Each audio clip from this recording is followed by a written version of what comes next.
Oh shit, I should log in. I've got to turn on the video game. Whoops. Hello everyone, this is the beginner bracket. I forgot to actually turn on the game, which would be a good idea. Anyway, I'm here, it's me, it's Dudikov, and as I'm joined by infrequent guest to the beginner bracket, would you like to introduce yourself? Thank you kindly. Good evening. My name is Stefan Wright. I am the resident Maya player from our community, and I have the honor to be here tonight to commentate along with Sir Dudukov. Apparently I've been knighted since last time, so that's cool. Anyway, I think we're waiting for me to actually get into the room, so I don't know. How are you today? How do you feel about the option select being nerfed? That's a current event you can talk about. I've only been made aware of this OS fairly recently by a friend of mine, and at first sight, it seems like something like someone. It seems like something that someone like me who struggles with taking throws would appreciate. But I would never say. because I actually hope for the welfare of the game, I'm glad to see that Fukuhara and his team are taking notice of this and trying to fix it as soon as possible. For it is not healthy for the nature of our game. Yeah, I thought it'd be really funny if I went to a tournament and I could just like do the OS constantly and very consistently and win 100 points that way. But unfortunately, I'm not going to win 100 points now. Yeah, which is very sad. In my case, I believe that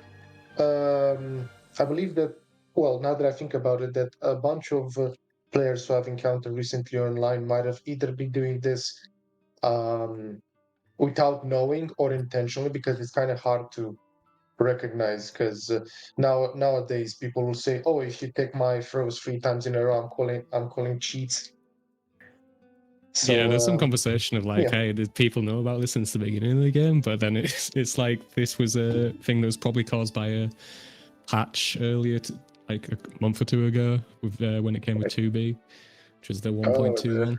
But anyway, we were talking about advanced tech that's not going to exist in 2 weeks, which is probably for the best. A bit too much for a beginner bracket stream. But whatever. We're waiting on Jovinus. I know it sounds like some sort of bacterial infection that causes joy in people. That's a cool name. I was gonna say that it sounds more like a tartar sauce. Oh, what, sorry? Tartar sauce. It's a sauce you put on.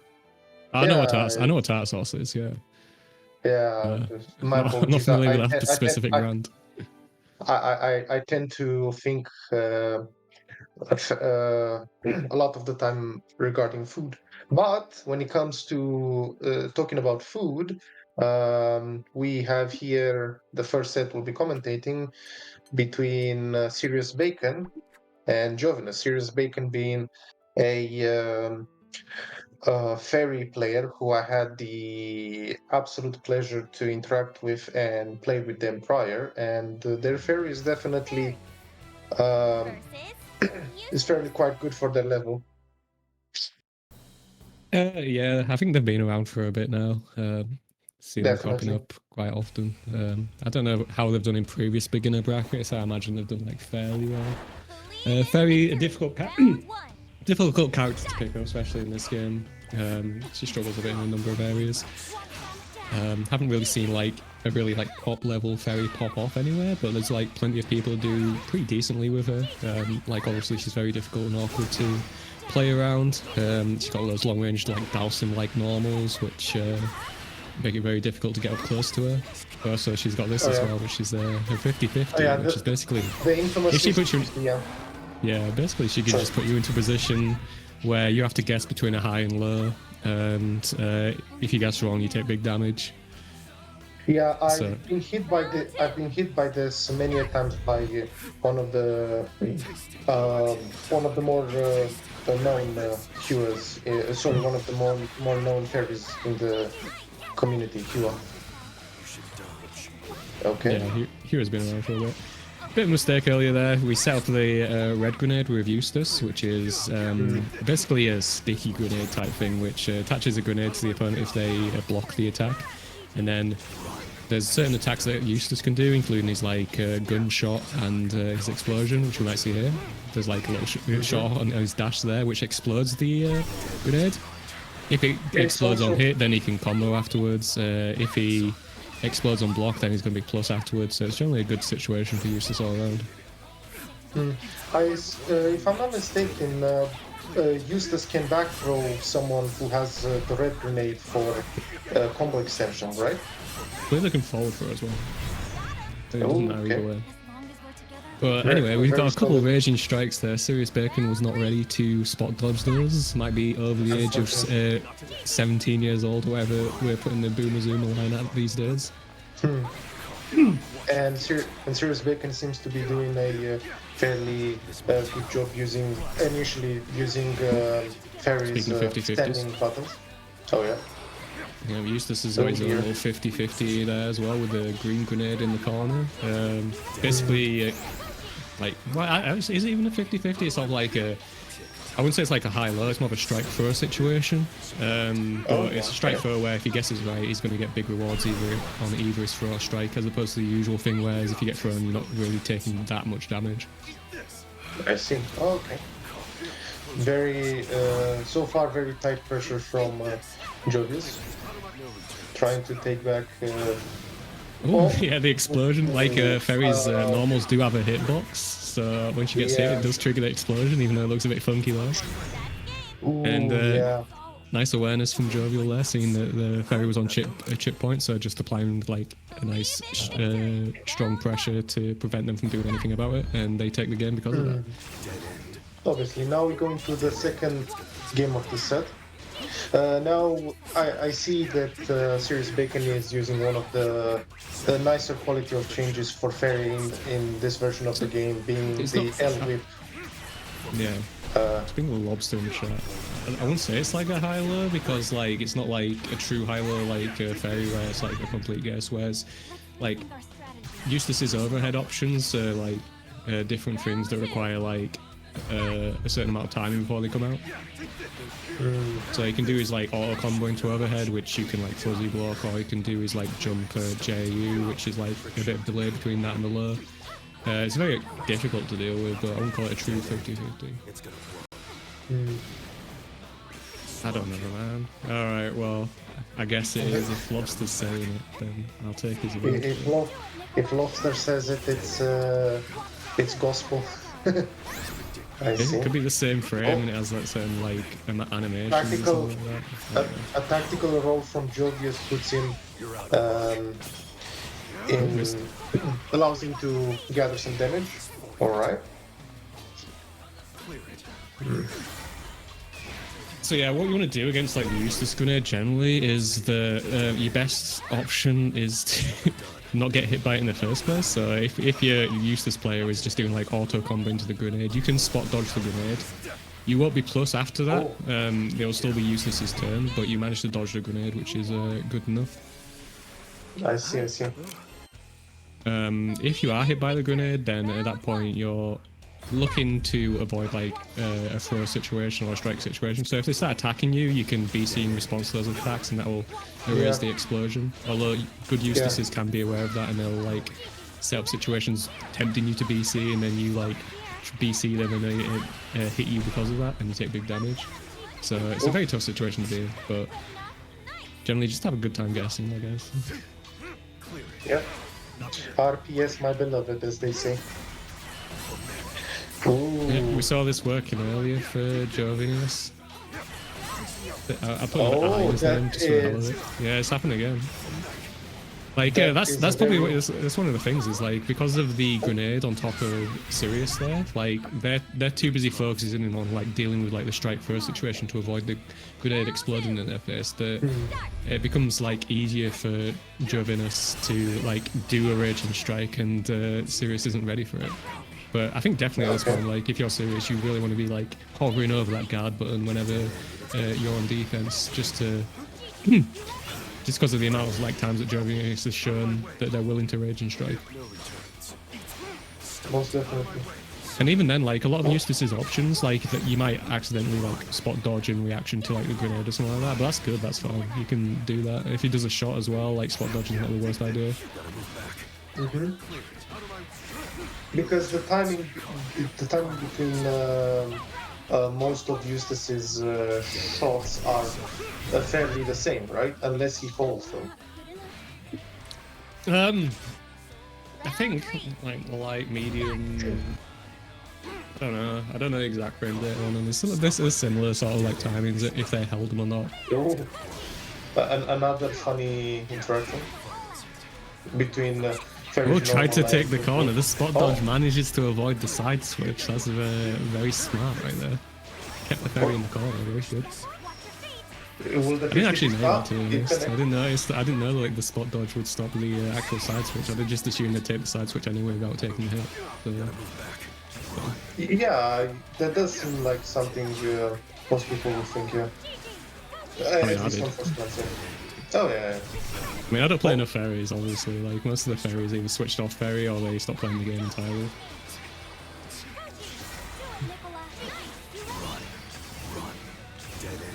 See.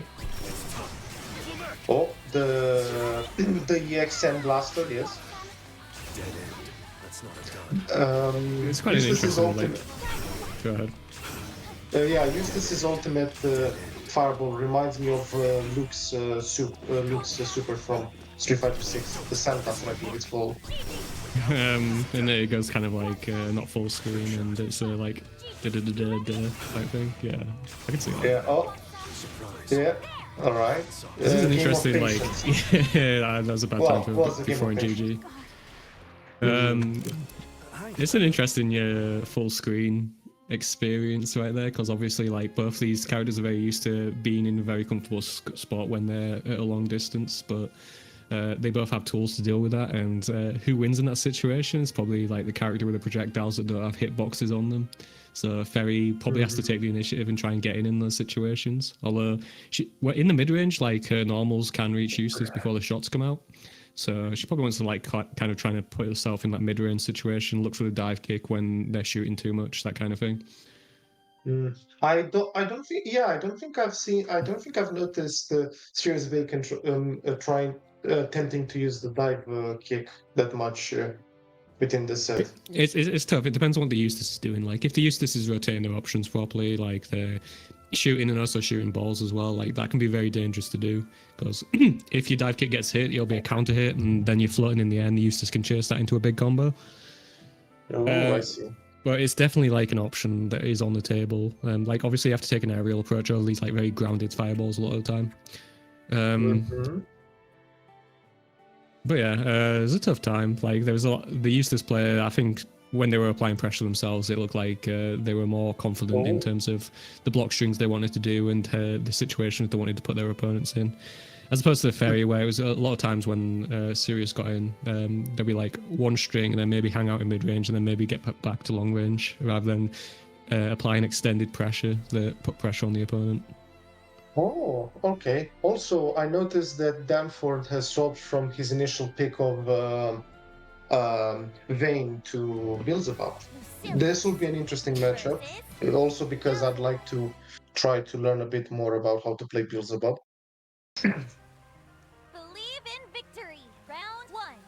But the set commences. Yeah, I can imagine Vayne having a rough time against Lucilius, given his ability to just like approach an instant and like basically on reaction do like a teleport over like his usual like 214L, 214H stuff.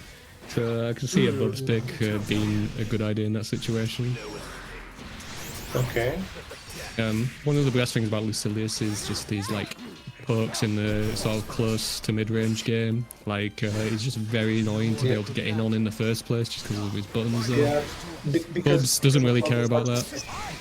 Oh yeah, because of buttons such as Lucilius is it 5M, the standing medium? The Antichrist kick.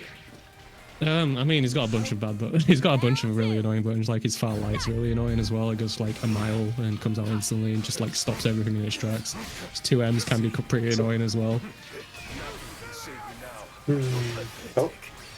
But yeah, Bubs generally likes at the range where Lucilius is annoying. That's the spacing that like Bubs generally likes to hang out. He's got these like big giant normals. He's got his projectiles that allow him to be plus and just going with 6XL really easily.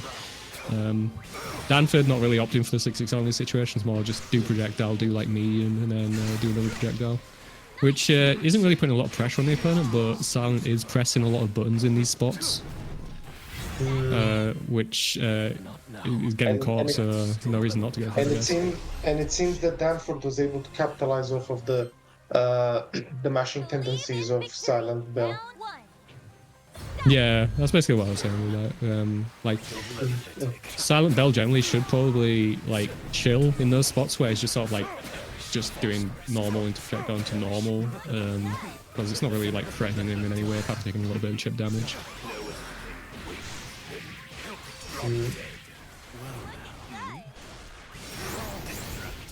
Yep, there's the classic Bubs dive. I haven't seen enough of those so far, I guess because like Bubs has been in the entire time in this game so far. Yep. But very difficult to deal with. Generally, you need to be really actively looking out for those dive kicks in mid-range. Bubs is generally quite a slow character, so like you can afford to concentrate on the dives a bit more when he is looking to dive a lot. And when he does go for the dive, you need to be reacting like a DP or parry that you've got. If you don't have a DP or parry, good luck. It's a difficult situation at that point. You're better off just trying to avoid the situation, the spacings where Bubs does want to dive. So like if he's like far away, then he has to like dive from a really long distance, and that's easier to anti-air. When he's closer up, it's more difficult for him to get the right spacing for that dive because your normals can like poke him out of it and that kind of thing.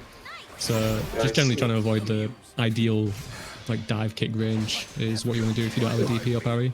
Would running forward as you see Bubs prepping for a dive also be an option? It can be. The problem with that is like if they don't dive, they just come down with like a normal button or something. It depends on the spacing because like if you move forward, like there are ranges where the dive's still going to catch you even if you like change your movement significantly. It's just that it'll like catch you higher than lower. But it's like being a bit more mobile is definitely an option against him, and obviously like getting in on him is a good idea because he has to use it in the lefts. Although there is like TK dives they can do to catch throw bits, which is super annoying. I noticed Danford is doing a lot of button, like standing medium into black flies, but wouldn't it be better to do a button or standing medium or something into the 2-on-4, the spin? I mean, you can rotate that option in there, but the thing with the projectile is that it gives you plus frames, so you can keep applying your pressure as you go along. Whereas the 2-on-4, if they block it, just basically ends your turn at that point a lot of the time. Ah, I see. Okay. Even if it puts you at like a decent range where it's a bit awkward for the other person to take their turn, it's still like you're pretty minus in that spot. Okay. There's the U skill. There's the unblockable U skill, so you have to spot dodge that one to avoid getting hit by it. Unfortunately. Yeah. Very annoying move. Because I think the most common scenario in which they use the ultimate karma is after they launch a charged medium black flies. They're at full screen. They're looking for you to spot dodge, and I mean, they're looking for you to block the black flies, and then they go into that U karma a lot of the time in order to do some damage. Also, if you spot dodge the M flies, they also look for the U spinny move. I forgot the name of it, because it'll catch the recovery of your spot dodge, and that's the kind of thing you have to go into the lab and like actually test the timings of when you should spot dodge to avoid that type of thing. It's kind of tough at full screen with dealing with that, but it's just one of those things you gotta lab. Is like, what do you do against Bugs doing M flies at full screen and they've got 50 meter?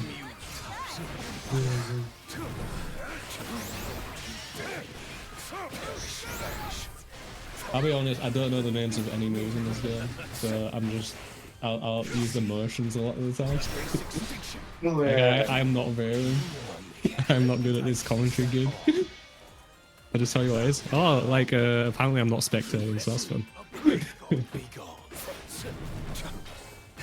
Why did I get kicked out of spectating? That's funny. Well, it says I'm still spectating. That's funny. In my case, it pulled me out of spectating for a moment. I had to rejoin once the game started, so I seen some fast forward action. Okay. Oh yeah, I've got a fast forward as well, but we'll see how it goes. I mean, I can look at the stream. I'll be like 5 seconds behind for now. Well, it looks like Danford's taking another round. Oh yeah. Seeing Danford approaching with EX die.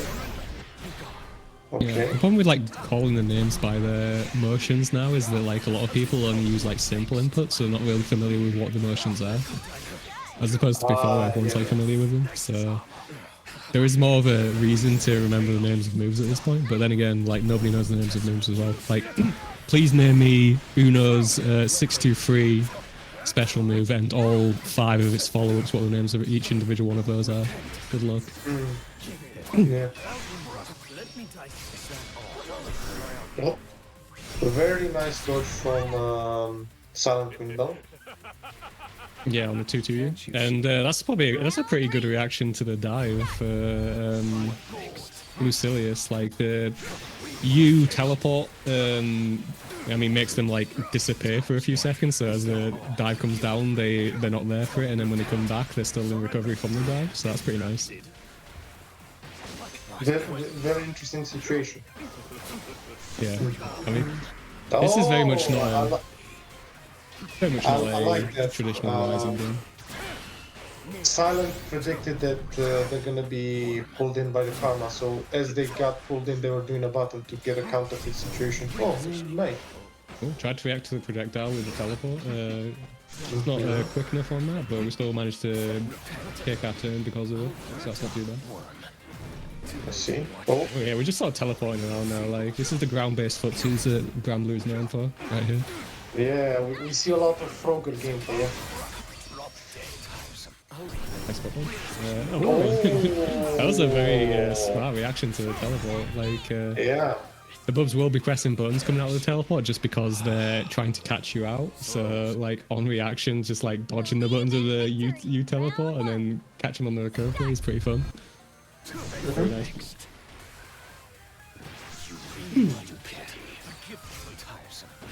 Yeah, Bub's looking to reapply pressure. Once the 6-6 ends up getting blocked, and they're significantly minus after that, so Lucilius could take his turn back right there.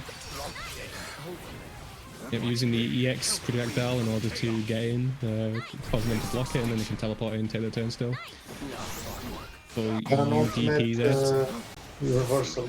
Oh yeah. Ooh, yeah. I mean, Lucilius's buttons against that EX Karma seem to work out pretty consistently, so it's a brave thing to go for, because if you mistime it, then you get caught in the startup and then Bubs gets a full combo. But working out for Silent so far. I do quite like this combo round of Lucilius. When he does the special which hits the sword up, it always looks to me like it shouldn't connect into that afterwards, but you always do. You're always able to connect, which is pretty satisfying. Yeah, or for sure. It looks satisfying. I don't play the character. What I would say is that Danford doesn't really seem to use like 6XL a lot. It's a very good button for reapplying pressure and setting up your pressure in the first place. They tend to be going for like 6XMs a lot of the time, which end up getting blocked and they lose their turn just because of it. Yeah. I mean, like 6XL in most situations would be better. Oh. Cool. We tried to do a wake up SBA. You can spot dodge that SSBA. Silent probably not too sure if that was the case, so I decided to block it instead, and that puts them full screen. But you can spot dodge and then take your turn at that point. The only exception is if you're in the corner, then the SSBA will catch you on the spot dodge. So don't do it there. Just block it. Yeah. But yeah, Buzz is super weird like that. Like the way the SSBA works and the hitboxes on it work is super weird. Also for both players as well. A common refrain that you'll constantly hear on the beginner bracket is that you should be BCing a lot more than you are, and neither of these players are BCing very much. But there's one there. That's pretty nice. As you can see there, like it completely turned the tides for Danford in that spot. He managed to take his turn back, get a combo off the situation setup as well. So it's very good to go for. Like, this game isn't a very aggressive game, so if you're the one on offense, you're usually the one that's winning the game. Oh my god, that's crazy. I see. That's funny. Just sucked him out of the air. Yeah, that happened to me as well at times when I was trying to ultimate moonflip Bobs before. So yeah. Victory. Round 1. Start. If you don't BC as Ladiva, then you have to hold like pressure for 1 million years because you don't have any good reversals. Oh. Yeah. Silent using 6XL as well a lot. Oh, I don't know. Is Danford did Danford just decided to not block for a second? Did the controller disconnect slightly? I don't know.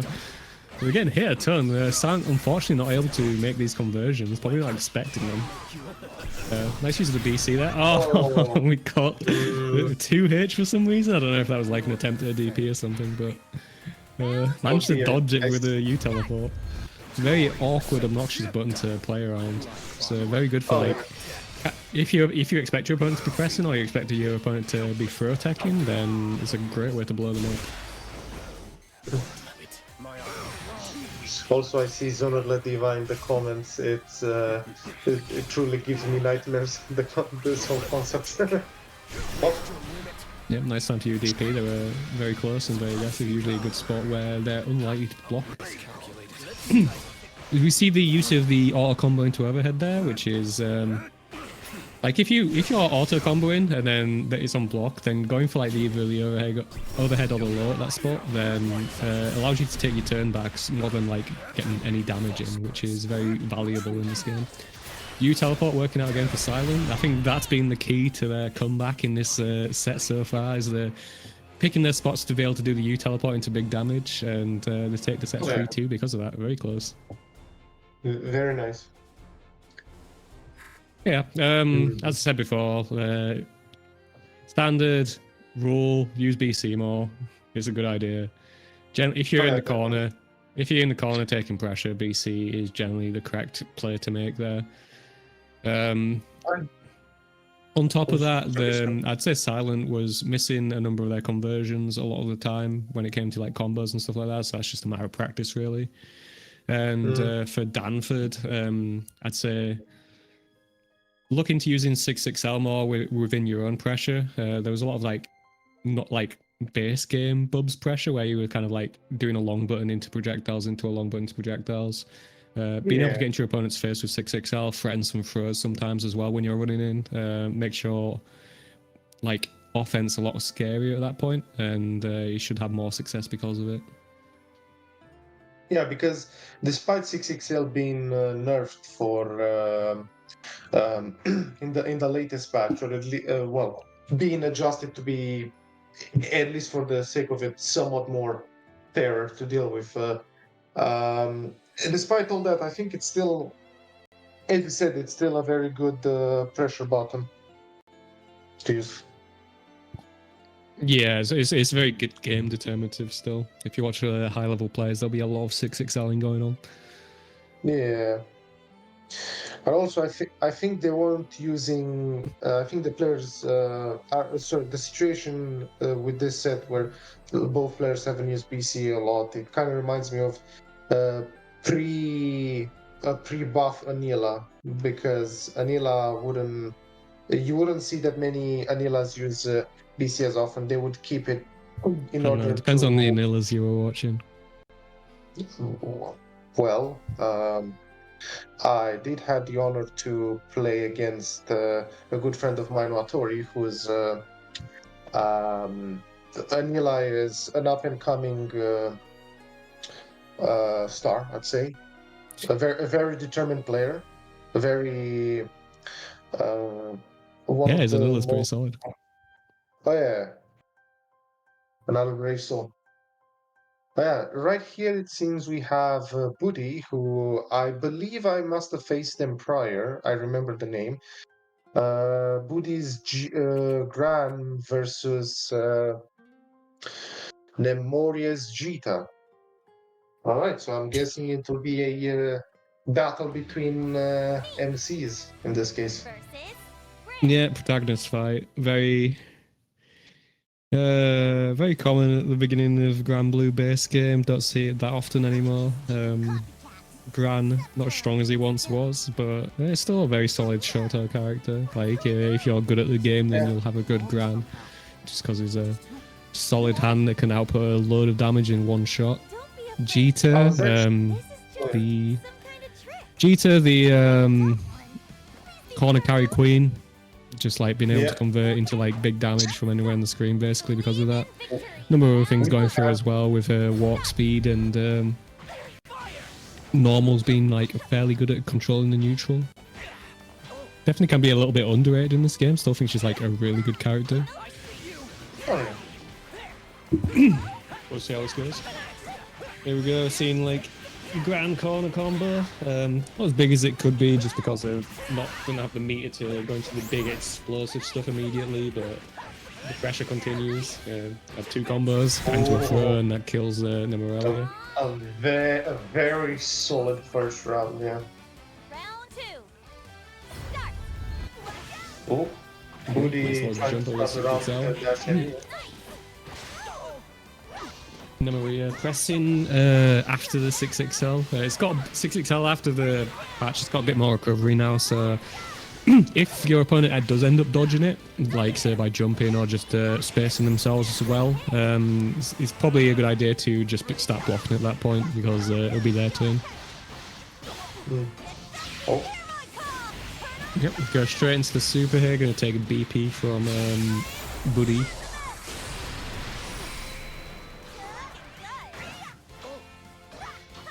Generally, if you're going to go into SBA in a combo, you want to spend your Brave counter before that. There are a couple of exceptions in the cast, but I believe Jita definitely one of the characters who usually like spends a BP before doing the super. The reason you do that is because on the SBA itself, you do recover 1 BP when you spend it, when you spend the SBA. So it's basically free real estate at that point. So it gives you a nice little chunk of extra damage. And also the SBA is going to take a BP from your opponent, which stops them from BCing you later in the round, which is always nice.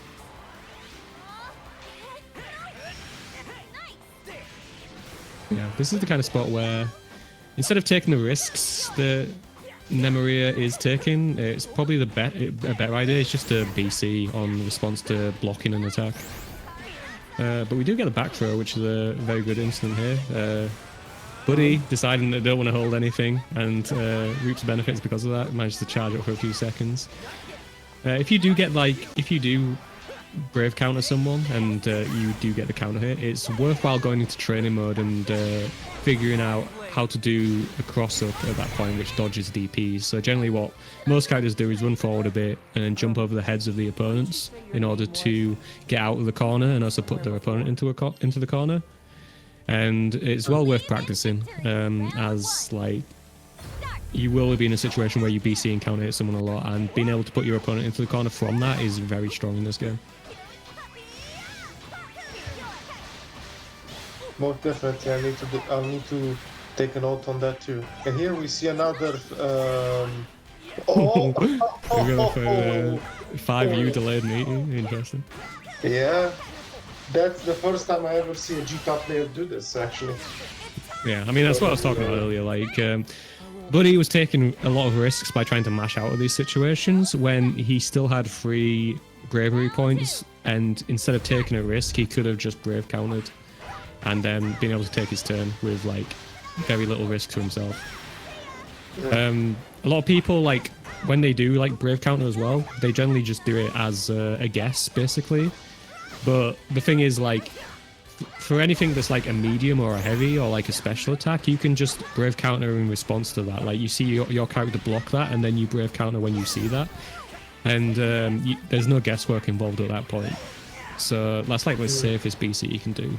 At a high level, a lot of like players will be staggering a lot more and doing light buttons which you can't BC on reaction. So they might guess a lot more there. But generally as a first protocol, when you're learning to brave counter people, what you want to be doing is like just blocking and then waiting for them to do like a medium or heavy button and BCing in response to that. Is this as far as I go? And here we see Nemoria being able to take a game, showcasing that both of the players on this round seem to be on fairly equal ground. Yeah, I think Memory kind of adapted a little bit to how Buddy is playing. Realized that if they continuously apply like just regular pressure, eventually Buddy's going to be pressing a button at some point, and that allows them to get damage. Of course, Memory has to get in order to apply that game plan, and they haven't managed to do that this round. So Buddy's taking the advantage because of that. Oh, we should get. Oh, we're doing an SBA in response to that. You are the worst MC, even though your super was later. I mean, get tier listed, nerd. Generally, though, yeah, you want if you see someone SBA, you instead of just responding with your own SBA, what you should do instead would be spot dodge the SBA and then do like a close heavy into super instead, or do like a full corner combo or something like that. Let my guard down. Round 2. Yeah, you say Grant's the worst MC, but I do like his design. He's pretty cool. I definitely like his design far more than Jita's, despite the fact that canonically, in quotation mark, Jita is the captain who ends up having her mind in the crew, not Grant. So yeah. It's weird when you're talking about the MCs because Grant's kind of like a typical self-insert isekai type character. Well, that's gonna hit. Like prior to the nerfs, that might not have hit, but definitely in the current patch that will hit. Whereas Jita's kind of like a more wish-fulfilling protagonist, so she's got a bit more of a personality going on, and generally that's why she's liked a bit more. Yeah, Very upbeat. they embody like two different types of protagonists that you see in like isekai / JRPG type things. Maybe we could spar again. Yeah, Nemoria Alright. taking that round again. This could be a set point for Nemoria, yeah.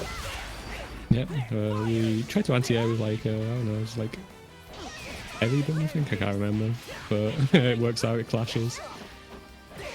But he's applying pressure, nice like close light into the sweep, catching Nemoria standing, going to a nice combo there. Nemoria is still pressing buttons despite having free BP, probably wants to brave counter in those situations instead. Unfortunately going to lose the round because of it. Yeah, most likely it was Nemoria trying to find the opportunity to BC Gran away. No, they were mashing buttons instead of trying to BC anyway, so that's why it was. Alright. But yeah, nice use of the BC there by Buddy in order to keep Nemoria in the corner, keep his turn as well. That's a good example of the offensive usage of BC, being able to just like keep control of the situation, keep them in a bad spot. Fortunately, we back him in that spot, and that's going to let Jita take almost a corner combo. Didn't quite get there, unfortunately. But yeah, I don't know when Nemoria was backing off there. It might have let Gran back into the mid screen and managed to like take his turn back because of that, and that's led to a victory for him there. Generally, in this game especially, like backing off that much is probably a bad idea. Like the corner control is very important, like preventing your opponent from being able to move backwards. You essentially controlling where the game is taking place and the spacing that they can be taken at that time is very strong though. So the corner, obviously, you get bigger combos there as well. So generally, like backing off in that spot is not a good idea.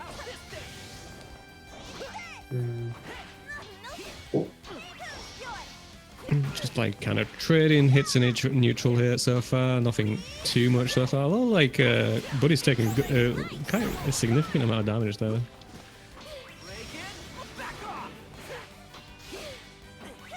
Don't quite convert there. Yeah, we just send it with the X-Record. Managed to take some damage there. Like, no one really taking advantage of this matchup. Kind of just like getting straight hits every now and again.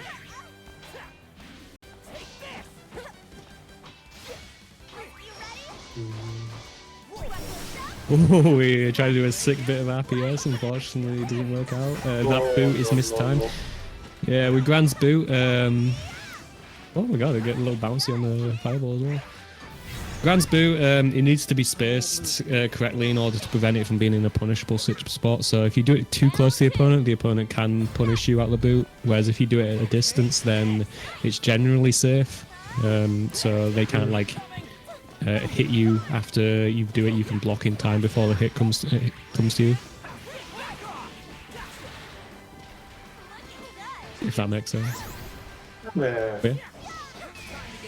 Oh, managed to get the guy out of the corner there. The MDP, still a very... just sends it with a U-boot and manages to get the combo because of that. It's a double Luigi situation here. This next round... Yeah, this next round will be the win.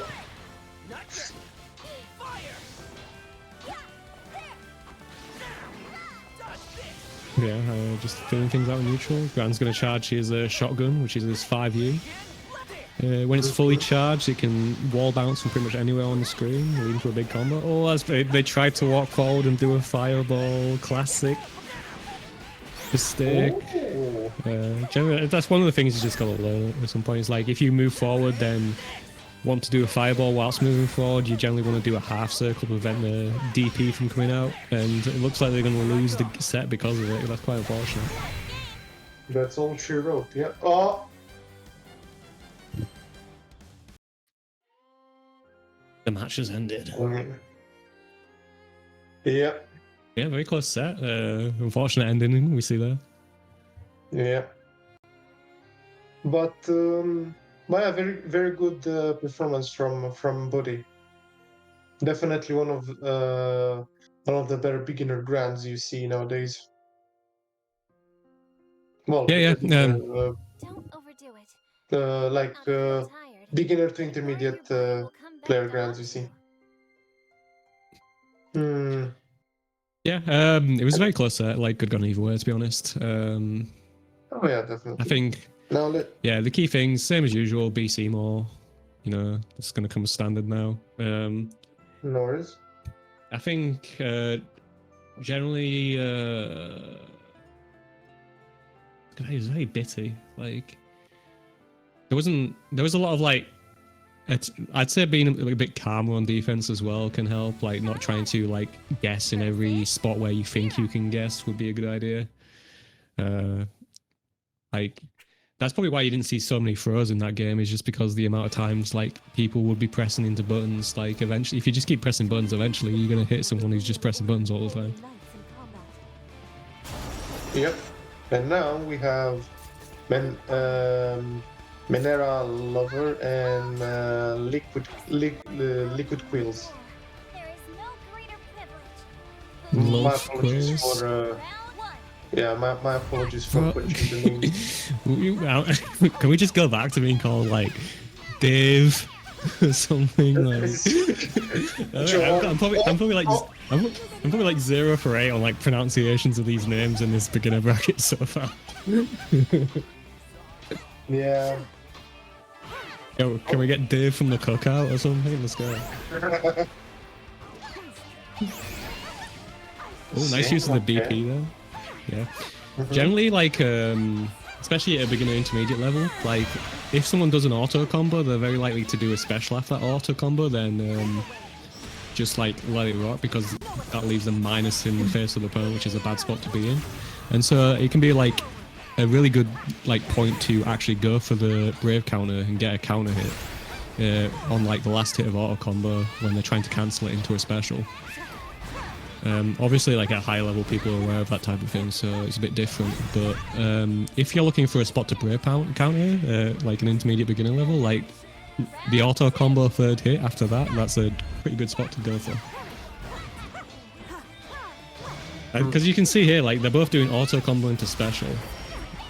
So, like, in this matchup especially, it would be, like, pretty much guaranteed, like, a counter hit, brave counter, if you do that on the block to, like, auto combo. I mean, even there, like the second hit of auto combo, like it got brave countered as well. Very nice grab from Menera. Yeah, that L-Rec is minus, by the way, so Lilith can take their turn back as soon as that like L-Wrecker is over. Didn't have to hold it for that long. By minus, I mean like they're still in recovery when you're out of your block stun, so you can act before they can act. And yeah, a very aggressive game there. We're going back to the room, maybe a character switch. Yeah, or a color switch. Oh, okay, so it is a character switch. Okay, we're gonna see a Zoe now. Yep. Zoe's a character I'm somewhat familiar with because a good friend of mine, Watori, he used to main Zoe in base game and plays a bit of Zoe here on the side. But I'm curious to see how Little Quills will be able to approach the matchup. Because we have a zoner versus a how would you categorize Vera? Rush down? Probably just like a shorter type without a fireball. She likes to hang out in neutral. She likes to throw out pokes and go in on the special attacks, which have holes in them, but are very difficult to like cover all your bases with them. I mean, everyone kind of plays rush down in this game because of 6-6L. But Vera, generally her strengths compared to other characters are in that sort of like mid-range point where she can kind of just like kill out press like medium buttons and occasionally just cancel those medium buttons into ways to get in. This SBA is like kind of a war crime as well. So essentially like a DP that leads to a full combo. Like it kind of goes under the radar because of how like near prior to the last patch could just like do a big combo for any EX DP. But like the ability to do that even off a special is just so like crazy good.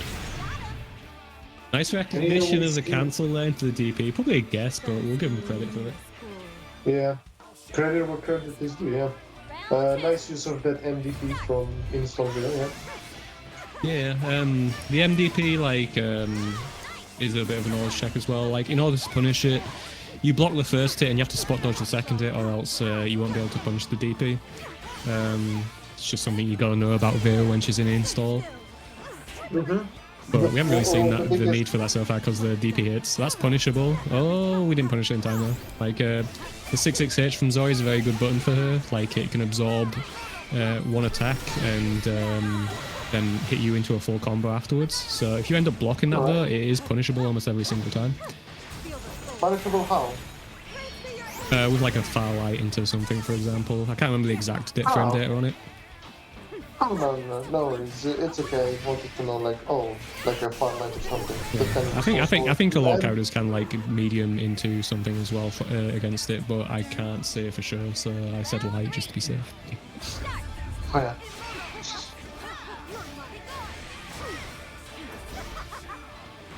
Yeah, we got a round back from Menhira. I don't know. It's a character name. It's probably a Grambler character or something. I don't know. I don't follow the catch shit. Yeah, I believe the pronunciation might be Menera because most of the time H is mute when pronouncing names like this. Oh, it's that hoodie girl that you see everywhere. Okay. Hoodie girl. Okay. It's also Japanese slang referring to people that are suffering from mental illness and need some kind of mental health care. Oh, I see. Interesting. Oh, very nice. So they either love the mentally ill or like they're a big fan of the representation of mental illness in the hoodie girl. Cool. Yeah. Very nice use of that. I believe it was the EM Reka that. I was looking up stuff, so I don't know. You heard that? You have a fan. I have many fans. It's fine. Aren't you ever so humble? That's not my fault. Exactly. I mean, I can reframe that. You can play back this beginner bracket while you're going to sleep. That's fine. Yeah, it was. Yeah, Zoe isn't exactly a mentally ill character, is she? Like, it should be the opposite, if anything. Oh, there we go. You see, there's a very. That's how good the 6-6 search is. If it connects, you can just go into a big combo afterwards. Yeah. We were talking about the Zoe Vera matchup. Round start EX directly. Nice. Yeah, that's normal. Like, it's kind of like, if you're not actively looking out for the HDP from Zoe, it can be a little bit difficult to react to.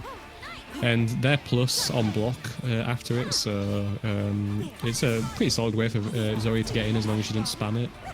Of course, like, if you are looking out for it, you can 2H it leading to a big combo, so that's why you only see, like, good Zoes only use it, like, quite sparingly.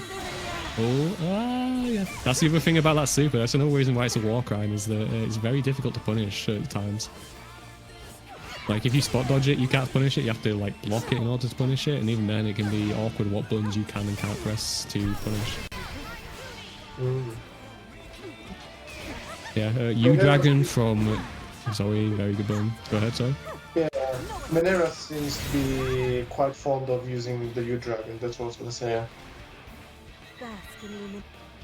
I think every Zoe is. It's like really good. Like, if the opponent presses anything, they get hit by it. If they don't press anything, then they take a good chunk of chip, and you manage to charge your Dragon Gauge a decent amount at the same time. Also, like, very little counterplay to it for Vera, I imagine. Like, she didn't have any, like, obscene neutral skips to get around it. Managed to interact with the U scout. Yeah, the U-214. We didn't. We probably wanted something else there. Probably didn't want the DP. Yeah. See, for example, you just like manage to space yourself correctly to dodge any like 6-6 buttons, and you just go straight into the U-Dragon and manage to hit them. Oh. Yeah, and the lightning Oki in the corner mean you basically have to like just sit there and hold block and look for the throw. Can't really be pressing buttons there. Maybe a DP if you're expecting this press. Believe in victory. Round 1. Start. Oh, managing to dodge the DP there and managed to counter, so they were pressing buttons after the DP still, despite the dodge. Oh. Lasers, covers all options, covers the ground and the air options. It's got a bit of startup, but if it comes out, it's very awkward to navigate around. Yep. Nice 6-6 cell. Yeah, probably need to see a bit more of that, to be honest. Just a very easy way to get in. Now, Zoe here probably wants to, I mean, yeah, chill out there. Didn't really have anything to do. She's got free BP, so she can probably afford to BP at this point just to put the Zoe in the corner and be able to establish some pressure. I'm going to do it here, that's fine. Do a little bit damage from the 6-6M. Unfortunately, get DP'd. Oh, DP into Rob. I mean, that's a dangerous spot for them to like do that super, but they got away with it, fortunately. And we haven't really exhibited the fact that we can punish the super as well. Nice use of the 6-6H. It's been working out very well for Zoe. Probably wants to look for more spots to use that just because of how much it's been working. The Vera is being very aggressive, so the 6-6H will catch them a lot more.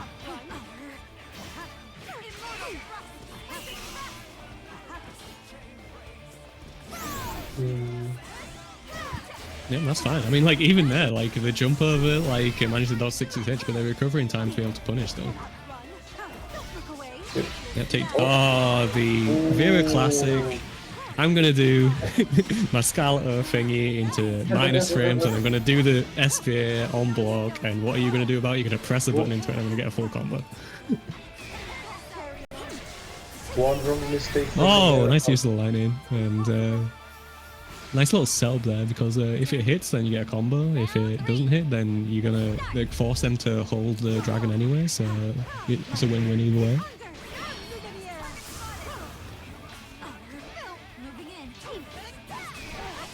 Yep, nice use of the BC there to keep the corner pressure going. Unfortunately, the Zoe does jump out at that point.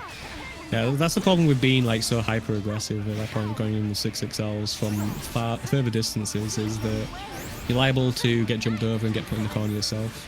So An improvement like Lilith could probably make is to incorporate a few more like sort of staggered runs into their pressure, like sort of run forward a little bit to bait as if you're going for a 6-6L, cause the jump, and then anti-air them as they come over.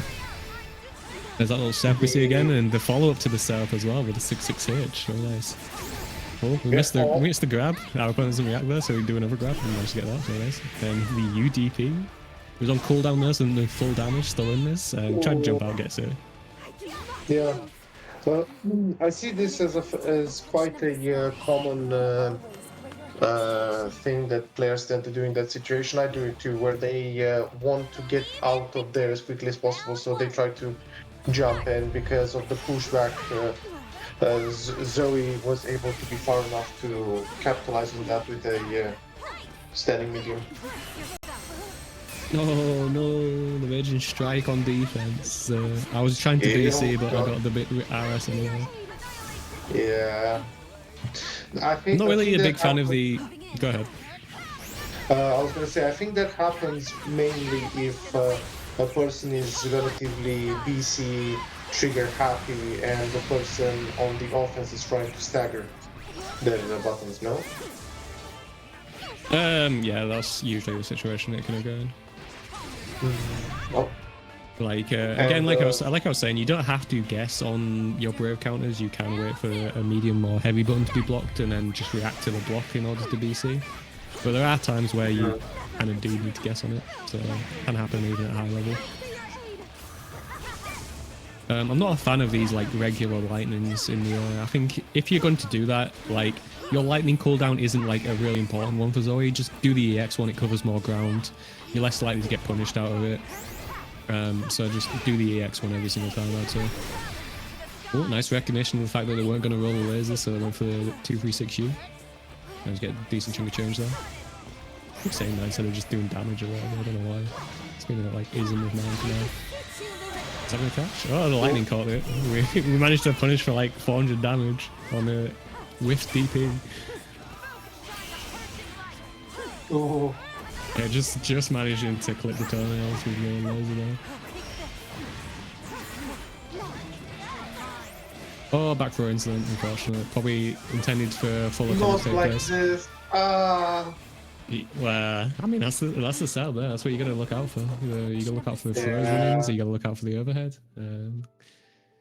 Unfortunate, but yeah. Menhir takes it. But yeah, as I said earlier, like main thing Menhir would be to do EX lightning instead of regular lightning when you're using it as like a jump up option. Like the regular lightning is too easy to accidentally whiff, and if they manage to run under you in that time, they get a big punish for that. So just do EX lightning. Your cooldown's not that valuable. But the rest of it looked very nice. I liked the number of like setups they did with the 236U, and being aware of the fact that they could exploit their plus frame situations to get in and do like 6-6Hs. The 6-6Hs working out very well as well, so that was good. For Lilith, I think the biggest thing that let them down in that matchup was the fact that they were being so aggressive. Like being aggressive generally in this game is pretty good, but having your aggression being so telegraphed, like as soon as you are plus, you will go in and do like a 6-6M or a 6-6L or something like that, can land you in trouble like it did there in that set. So the thing would be to not always like immediately go into an attack when you are plus, or sometimes skipping your turn, just like avoiding taking it so you can bait some of those 6-6Hs and then punish them afterwards would be the best course of action in my opinion in order to improve your outcome in that set.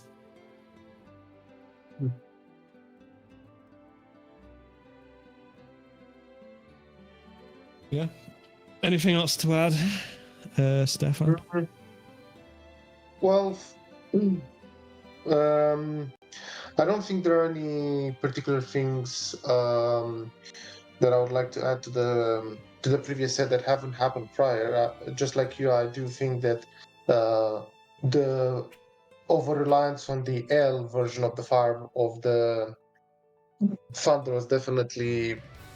I think like they were doing this in order to try to preserve the cooldown for later cases. But cases that I am not quite aware of. But going into the next set, we have Luane versus UL. Yeah, I mean, just to clarify, especially with the lining, I didn't really mind their usage of the L and M thunder on the ground. It was just purely on the air version. You should just use the X version every single time. Yeah. But yeah, I think both these players that we see before us today have been in beginner brackets previously. I think I recall the wall being a Luane that I've seen in previous beginner brackets. Yeah, and I'm pretty sure I've played against the Respo myself prior. Yeah, Resco, we're seeing very standard dual pressure. Dewall struggling to deal with it. Probably should be looking to be seeing those spots instead of taking the risks that we were taking. Yeah, there's a Yule's stance. The deal with Yule's stance is if she does nothing, then she will automatically parry any attack that's not a low or a high. So any like mids, she'll automatically parry if she doesn't do anything. If she attacks out of the stance, then you can like hit her out of anything basically, but obviously you're taking the risk of taking the hit from that. She also has a little flip kick in the stance, which does go over low hitting attacks, so that's a good way for her to like deal with the fact that you're trying to do low attacks in order to get her out of the stance. She can do a little flip kick, dodge the attack, and go into a full combo after that. Yeah, it's one of the main things to be aware of when you're playing against Euros.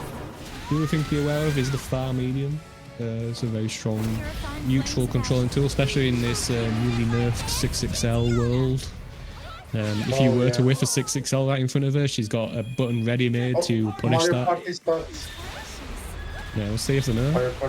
I think this is a very good way of dealing with it. Unfortunately, minor spot dodge mistake on that green orb there. I like the way they were dealing with it to start off with, like just looking out for the fire, blocking everything else, and not being too worried about that.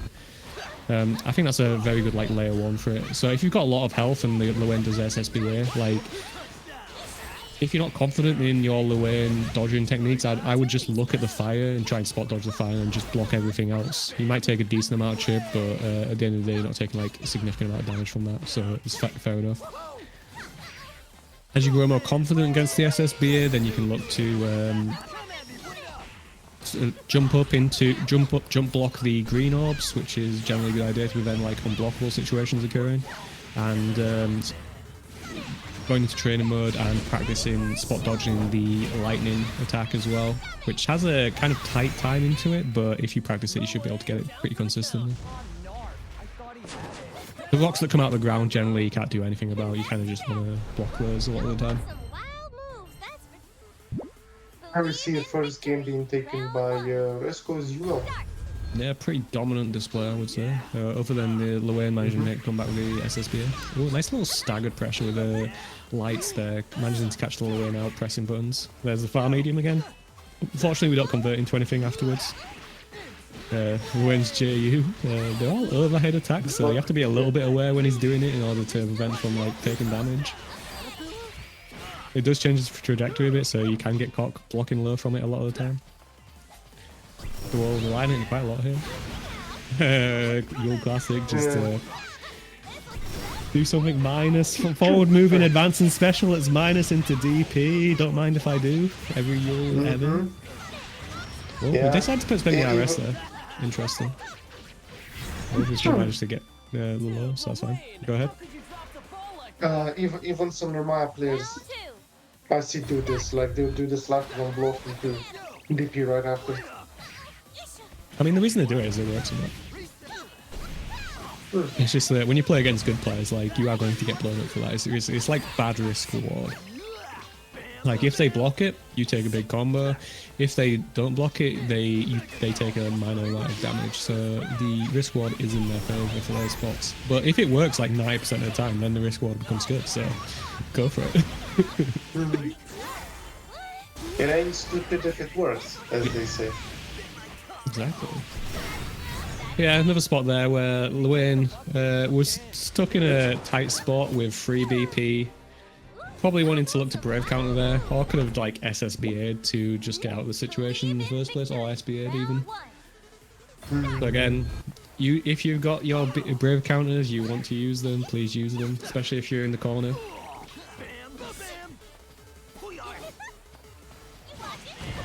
Oh, So another thing with Luwen as well is he's kind of like playing at the range that Yul loves to play at, which is kind of benefiting Rezko in this matchup. Like, Luwen's normals aren't very strong; they're very like kind of average in terms of their utility. Like, they're not useless or anything. They're very good in the spot. They're pretty decent in the spots they're at if you know how to use them.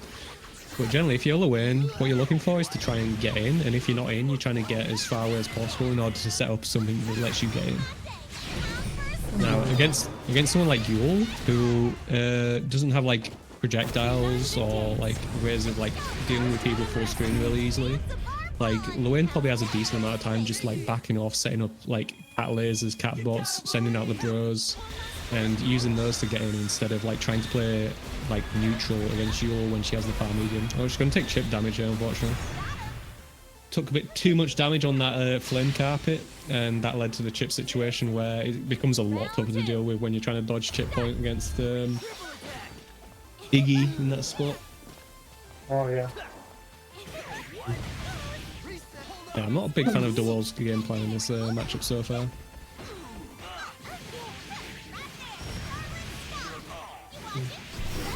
Yeah, no, this is a spot where again I would be looking to BP. I mean, Brave Counter instead of trying to jab my way out of it. Because when we jab our way out of it, at least these big corner combos that is going to lead to you being one more hit away from winning the match. And we get it there. Again, just block and BC. How could you drop the ball like that? Round 3. Start. Here's your chance. Wait up. So what I think like Luwen should be doing here is instead of like going into the mid-range, trying to play a mid-range game, because his normal buttons aren't really super good at that, especially against Yul, who has like really ignorant far medium, is try and create some like distance and separation between you and Yul, and then set up like your catbots, your bros, in order to create a situation where they can get in and like run their pressure. But there was an extremely dominant round coming from Rezko, which ends up with them taking the set. So good job on their part. I mean, yeah. I mean, the thing is, like, there was only like really two things wrong with how he was playing there, and if he fixed those two things, then well, if the world fixed those two things, it would go a lot better for them. Because it looked like really dominant, like because like you're 1-3-0 and there was like a perfect at the end. But if they like just adjust their game plan slightly, then they'd have a lot more success in that matchup. And like just to recap what I was talking about with Luwen, like Luwen against Yul, like in that mid-range game that DeWall was putting himself in, Yul has a significant advantage. Like that's basically where she wants to be, and you're walking into that situation for no real benefit for yourself. What you should be doing instead is creating a bit of space between you and the Yul, and then sending out like bros in order to keep them at bay, and then like running full screen, sending out the cat bot, getting them to block something, and then running in after it in order to apply your own pressure. Because you're good when you're in and like plus against Yul. It's just that mid-range spot where Yul absolutely dominates the matchup that you want to avoid at all costs. Versus Most definitely. And now we see our second Lucilius of the night against Luwen. DLC on DLC. Yeah, we've got Captain Susie. Yeah. On the brand new character Vayne. Very like different. Vayne a very different character for Granblue, pretty much, as we hear like background noises. Sorry about that. All right. believe in victory. But Round yeah. 1. Vayne a very different character. He has these very long range disjointed attacks that don't have a hurt box on them, which can be very annoying to deal with at first. His pressure isn't very good in the first place. Well, I say it isn't very good. It's like very awkward to actually like use properly. Because it seems to be based around like setting up the shield and then using the shield in order to apply your own pressure at that point.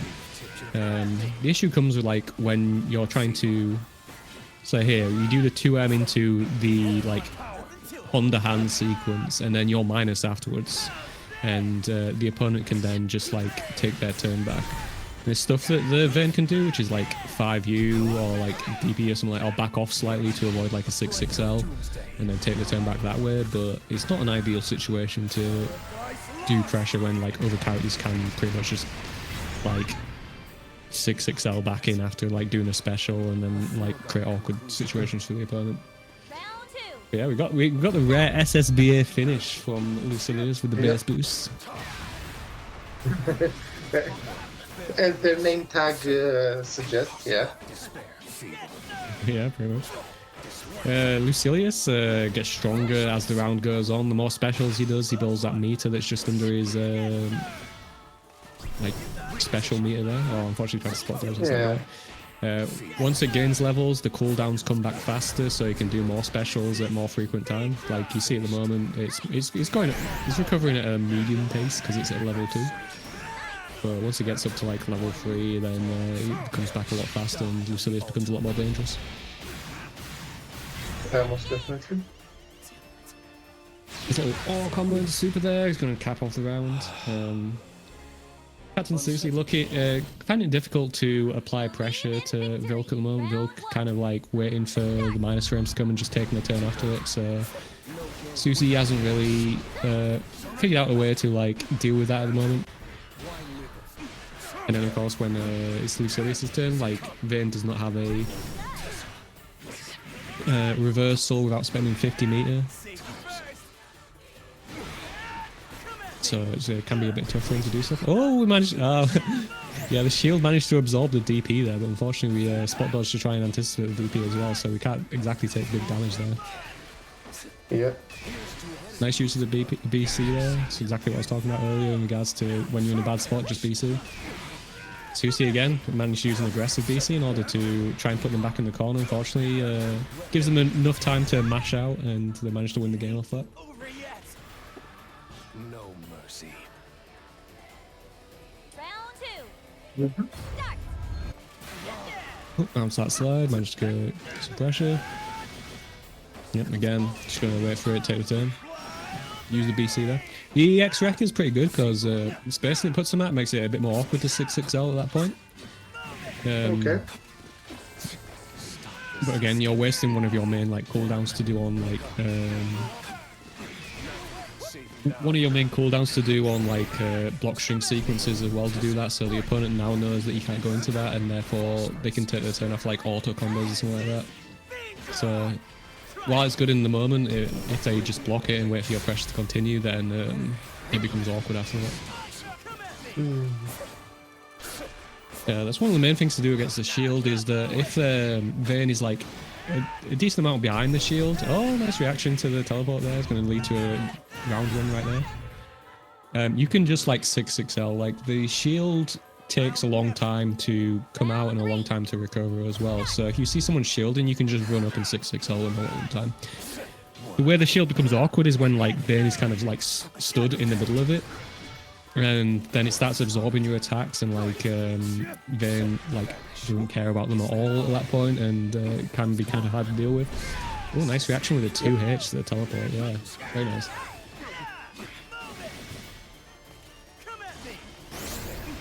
Yeah, we see there, we take the time to try and set up a shield, but Vilk realizes that they went for the shield and took their turn because of that, managing to get a good chunk of damage. This should be a decent corner combo here, should lead to SBA. Oh, we didn't get the full combo, that's unfortunate. And who got sweep into super? Oh, it's a bad super there. Should have just done SBA, unfortunately. Yeah. So we're still in this there. Managed to get a nice little combo there. Oh, and we're just DP because we saw the teleport. That's Yep. if you got the DP to deal with the teleport, that's a good response to it a lot of the time. Believe in victory. Round 1. Because you cover the air approach, you cover the grounded approach, so you don't really need to think about which one they're doing.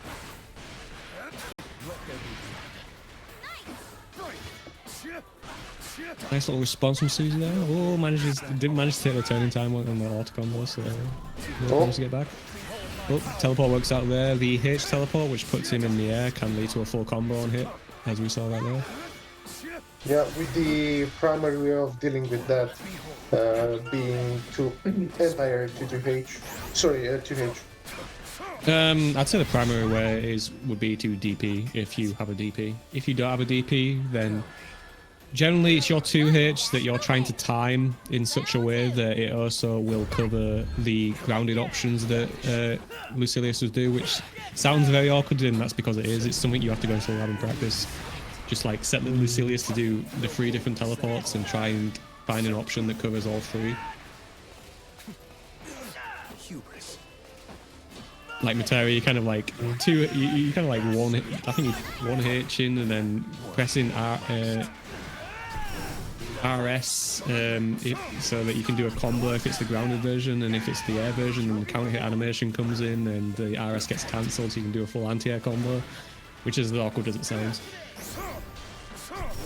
Oh, nice little spot dodge on the U teleport there, going to lead to a big combo. It's going to put them in the corner. Oh, nice use of the shield to manage to catch the DP. Oh, I like the stagger pressure, but unfortunately went a bit too deep on that last hit, but I don't mind that at all. Like, that's going to happen sometimes, unfortunately. But it was a nice option to take. Vilt does not care, he's just going to press whenever. And nice reaction to the teleport again. Like, man, that was really quick on the on the DP there, and it works out there. Yeah, most definitely. The beauty of using easy inputs this game, or easy inputs in general, because for situations like this, it's better to have consistency rather than risking null for a simple DP. Oh, we're going to spend the BP despite the fact we're not the SPA much.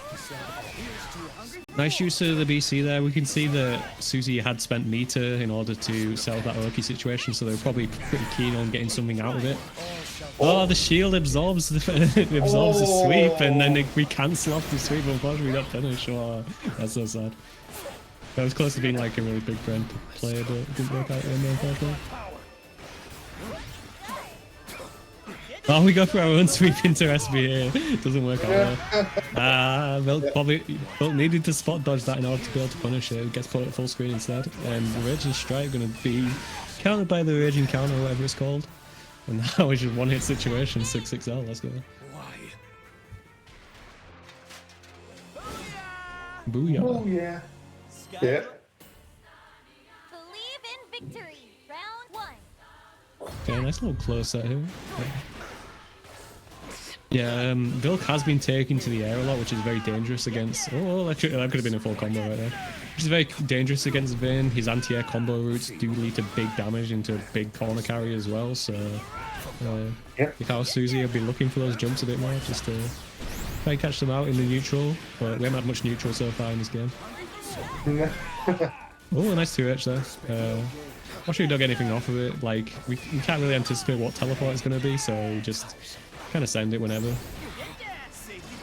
Yep. Put the shield out there. Will it be absorbed by the shield? Oh, it doesn't matter. We jumped over. It's fine. Lucilius can hold before. Oh, yeah. That's quite interesting. Oh, also, we seem to have gotten a raid in the chat. Falcon Raiders is lobster. Round 2. Start.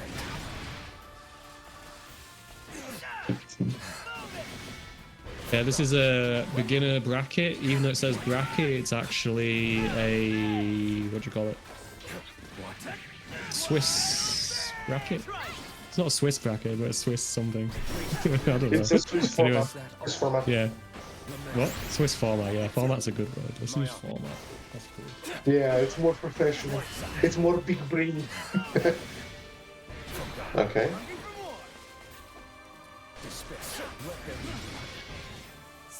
Yeah, putting the shield out there as well. That's fine.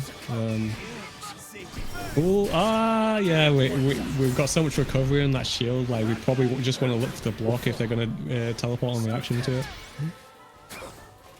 Oh, that was a very adventurous throw right there. And we're going to put ourselves in danger time for some reason. But yeah, we just slam down with a sword to take the round. Maybe 2-2. Nice. On second thought. Believe in victory. Round 1. Also nice to see Vilk is being comfortable piloting Lucilius since That's why you don't spot dodge every 6XL, by the way. yeah. Because prior, if I'm not mistaken, he tends to change between characters fairly often. Whoa! Yeah, and that's the danger for Vayne. Like the shield, like again, there's so much like startup and recovery. Like if the opponent does anything in response to it, a lot of times Vayne will just get punished because of that. So a lot of like good players when they're playing Vayne will not look to get the shield out in neutral too much. They'll tend to do it mainly in OP situations where the opponent is on the floor. Like there, for example. Yeah, and that situation basically guarantees him being able to just apply pressure on the Lucilius, and Lucilius just kind of has to hold it at that point. Oh, we get a bit cheeky there with the roll. Probably didn't want to do the EX shield there now at chip point, and yeah, it's a very tough spot against Lucilius with all the different options he has. Stand on the brink. Round 2. Start. Yeah, the sword slam's so annoying. It just comes out so quickly and covers so much ground. Yep. I'm gonna spend the BP here to get a big corner combo. It seems like it's worthwhile. We took almost like 40% of the health there. Pretty nice.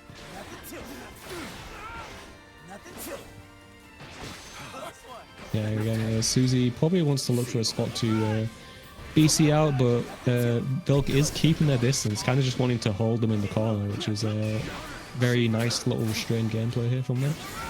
Like, they're in control, they're winning, they don't need to like rush anything at this point.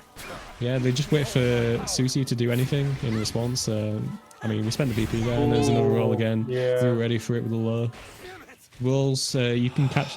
Rolls aren't low in run, so if you see someone rolling, you can do a low attack in order to punish them for it. And that'll see Vilk take the set, 3-2, very close, very nice. Oh yeah, definitely.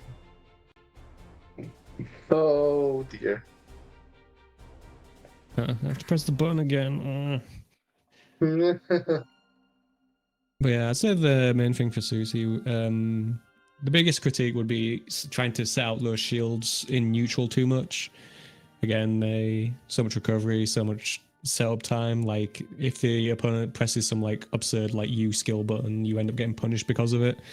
So try to do that less. Just like only really look to use shields on Oki. Like you might be able to get him out like in a cheeky situation rarely, but it's tough a lot of the time.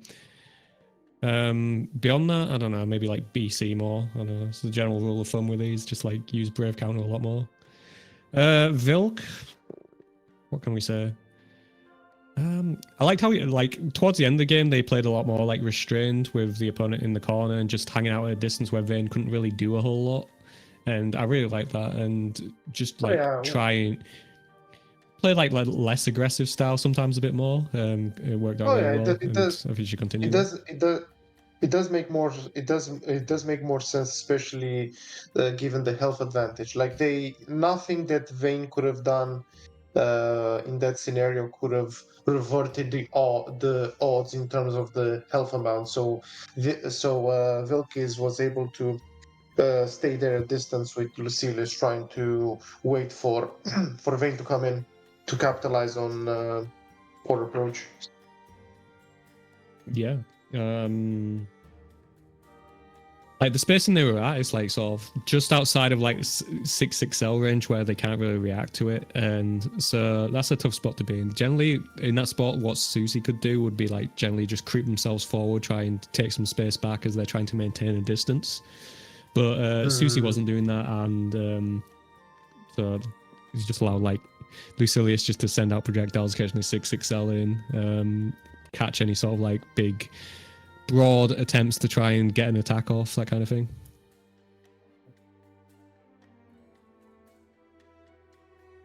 Yeah, it's a good set.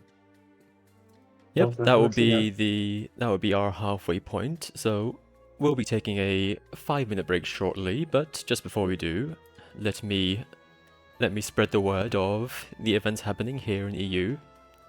So this is apparently the week for gimmicks. If you like gimmicks, this is your week.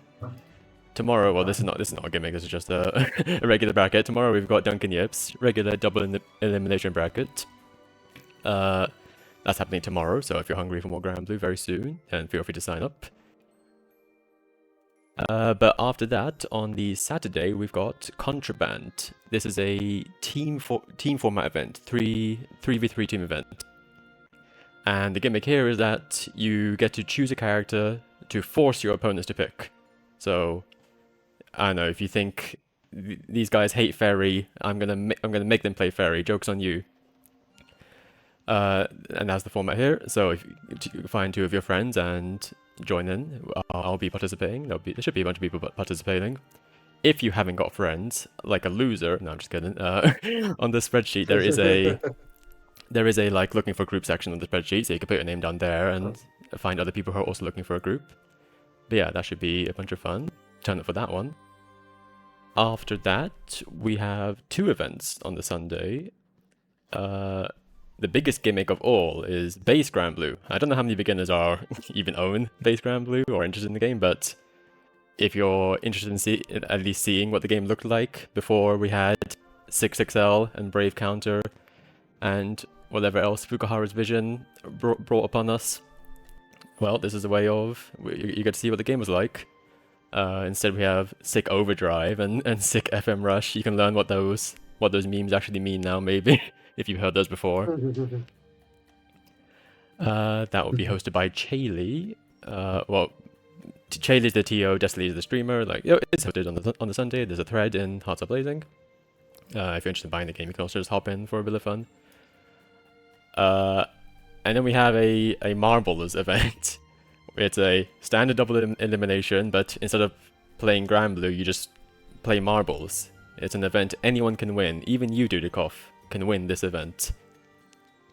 So, if you want to have a chance... I don't think you understand the nature of this event. You do play Grand Blue. You do play Grand Blue? Yeah. Yeah, the tournament is seeded via marbles. Is that how this works? Yeah, so at the beginning of the tournament, everyone's a marble in this marble run, and the winner is the first seed, and we continue down from that.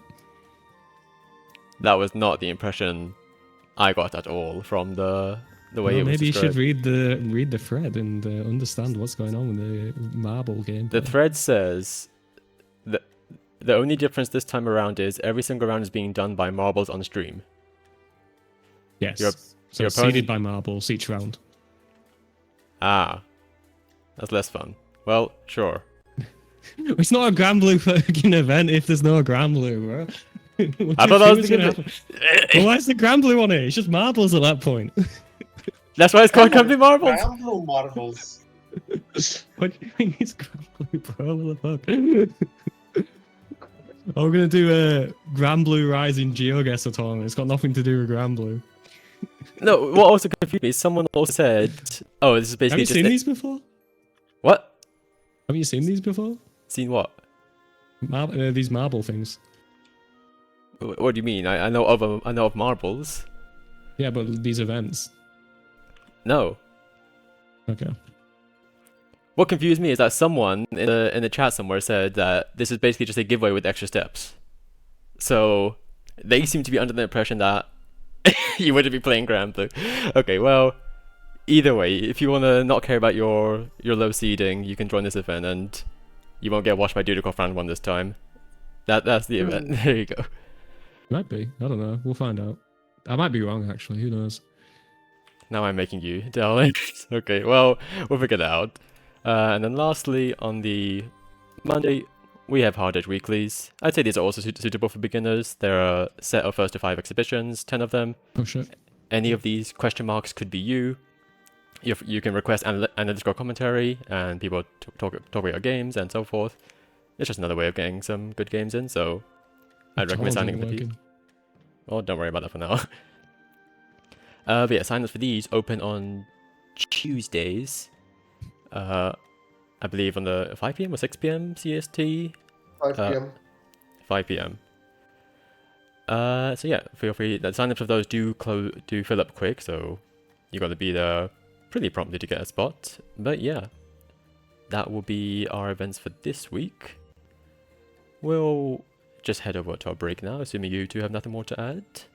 Yeah, it says your opponent is decided by the order your corresponding marble reaches the goal. So it's seeded by marbles every round. Okay, we'll go with that. Maybe I should have asked to make before this, but alrighty. We'll go to our 5-minute break now. Take a little bit of time to refresh, but don't go Why do you anywhere. think We'll be right back. Why do you think you banned the throw OS as well? If that was the What? case. Shut up, Didikov. Break time.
Hello again. This is intro number 2. It's me, Dudikoff. And it's Stefan. Hello. That's him. That's me. It is. We are doing another half of the beginner bracket. There were some good sets in the first half of the beginner bracket. And hopefully the second half will follow suit with some more good sets. I should probably look at the standings at some point of this, see how things are going. Oh, we already got Sirius Bacon in, so we might get a game before I do that, but we'll race them, see what happens. Where's the beginner bracket for it? There it is. Oh no, it put me to the bottom. I have to look at the pins. Is challenge working? Yeah. For some reason it wouldn't take me to the marble page, but it will take me to this page. So yeah, 3 unbeaten so far. We got Hal Wintry, Vilk, who we saw in the previous game on the Lucilius, and we got Banner Banger, who has 2 wins and 1 bye, meaning that they didn't get matched with an opponent for a round because we have an odd number of participants. See? But yeah, we've got... Is this our 4 players? I mean, 2 players? Well, let's have a look. So we've got yeah, Sirius is in the second one. Koga is in the first one. Banner Banger is in the first one as well. We're just waiting on them. Koga, very interested in the battle in the corner. Realised that life is futile, decided to die. And is back again now, unfortunately. And, Oh look, we got the bracket on the stream. yeah. That's crazy. You didn't see him die. Yeah, he's dead again. Yeah. Banner Banger I saw on the weeklies on Monday. Pretty good player, all things considered. And see why they're doing well in the current beginner bracket that we're watching. Previously, 3-0'd Silent Windbell, and what's over again? Trying to find it. 3-1 against Patu, who's a very good player themselves. So expect big things from this matchup. Koga, currently standing at, I can find him on the thing, 2-1. We shall see if they're playing Gran. I think I've seen them before, but I can't exactly remember what character they were playing. Likewise for me, I do remember encountering them prior, but I don't quite have the recollection as to who they played. Looks like it's Gran, yeah. Oh. Yeah, look, it's the free Gran, the best avatar. Look at him go. He's wearing his shirt. I don't have the free Gran. I forgot to download the free edition before downloading the paid edition. Wait, so if you got the paid edition, you can't get the free edition anymore? I don't know. I haven't looked into it. Is I think the free Gran's only available if you use the free edition at some point, but I might be wrong about that. Who knows?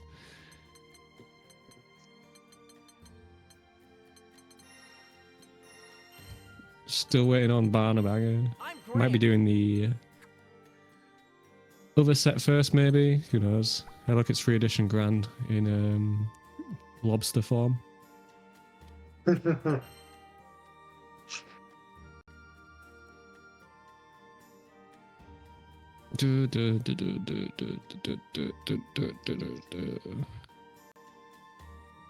What's missing from it? Yeah, I don't know if you've done the free edition. You could have just done the free edition at some point for all I know. No way.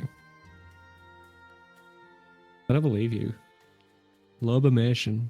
Lobo information. It's very risky to trust that.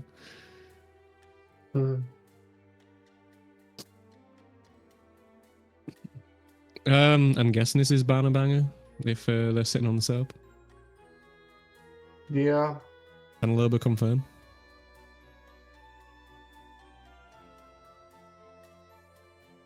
Okay. Well, it's just after the break, so they probably just took the break to mean a break rather than the ability to step outside for a minute. So hopefully they'll show up in a minute. They did show up for the game, so I would assume so. Versus Fairy. And here we have a very interesting matchup again, Ladiva and Fairy. So we'll have to see how the Ladiva will work her way past the whip. Yeah, historically a pretty tough matchup for Ladiva. Not sure how exactly it goes in this game. I imagine Ladiva has a better time of it with the additions of the U skills and 6XL running attacks, that kind of thing. But I would still think it would be in Fairy's favor just because of the ability to keep Ladiva out. Also, part 2, if you're hearing what I'm saying, very nice choice on the colors. Okay. But yeah, generally if you're not dealing with the whip grabs as Ladiva, as in like responding to cancels into them with like rolls and jumps and that, I mean jumps when they don't come out and that kind of thing, then you're gonna have a bad time in this matchup, and that seems to be the case so far. But we've got the random U skill. If you block that standing, you will take the hit, unfortunately. You want to look to spot dodge that. If you don't spot dodge that, you want to duck it at least, and then at least you don't get the knockdown hit. You still will be plus for Ladiva as you get a guard crush animation from that. We're starting to deal with the whip grabs a bit more, which allows Ladiva to get in. Nice use of BC by Sirius there. Yeah, the one thing... Oh, very close there. Okay. Could have taken big damage. Oh, we get the overhead there. This is party time for Ladiva. See what corner combo we do. Yeah, we're just doing the classic corner extending last combo into the EX grab. Nice, we managed to block the DP. This should be a finish for Ladiva. I haven't played part 2 in a while. I need to play them more, especially since they play Ladiva, and Ladiva is my worst matchup. It's a tough matchup, especially in this game where I don't know, you're not really used to like dealing with command grabs. A lot of people can't deal with it very well, especially when the command grab isn't as dangerous as it is in a lot of other games. Like getting command grabbed in this game, like the damage it does isn't that much, so generally the threat of the command grab isn't as high as it would be. But because of how people are used to dealing with command grabs, like they want to get away from the command grab as much as possible, which leads to the Ladiva getting lots of inadvertent hits when they're doing their own pressure. Oh, we were a big minus there, but we still managed to take our turn.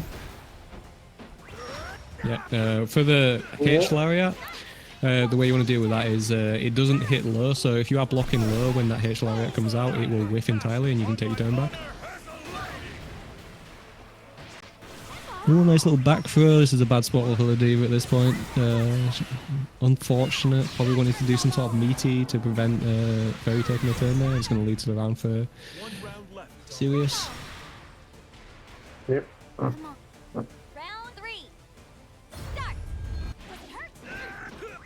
Yeah, as the Fairy in this matchup, I mean, it can be quite frustrating, like when you lose to a Ladiva, because it feels like you are like should be completely in control, but it can be kind of awkward to deal with. Especially the jumps, which Fairy historically hasn't been like very like good character for dealing with like jump-ins, especially like good Ladiva players. They will jump at very awkward angles called like grappler jumps, which tend to dodge like your 2Hs and your DPs and manages to gain them a lot of space at the same time. I'd say the thing for Sirius in this matchup is they're using a lot of their highly committal options when in neutral, which has allowed Patu to be able to get in a lot more than probably should be able to.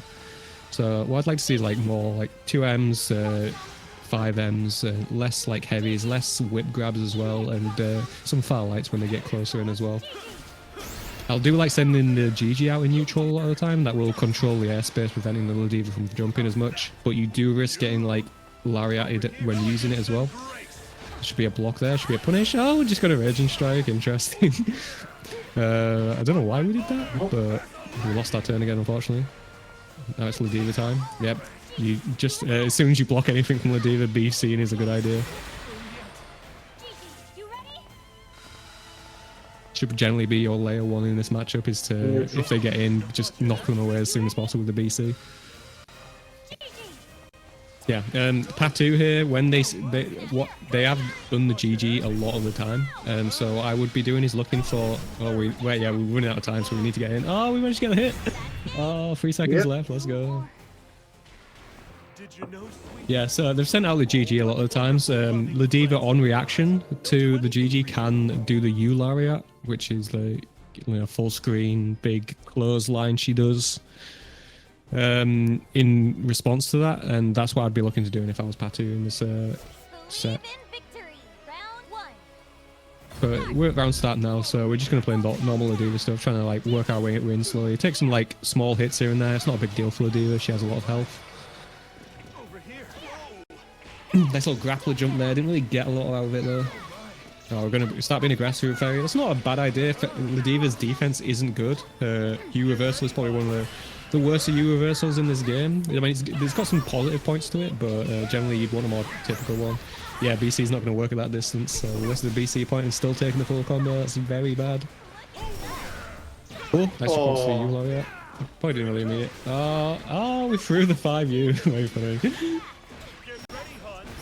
Yeah, we don't need to take any big risks at this point with Fairy. We just need to keep poking at Ladiva, keep her out. Looking for those U lariats. Good time to BC as well. Like, we didn't spot dodge it in time, so we'll just BC it. That's fine. But we went for a significantly punishable on hit attack there, which has led to the Ladiva taking another round. Yep. Round 2. Start. Predictable.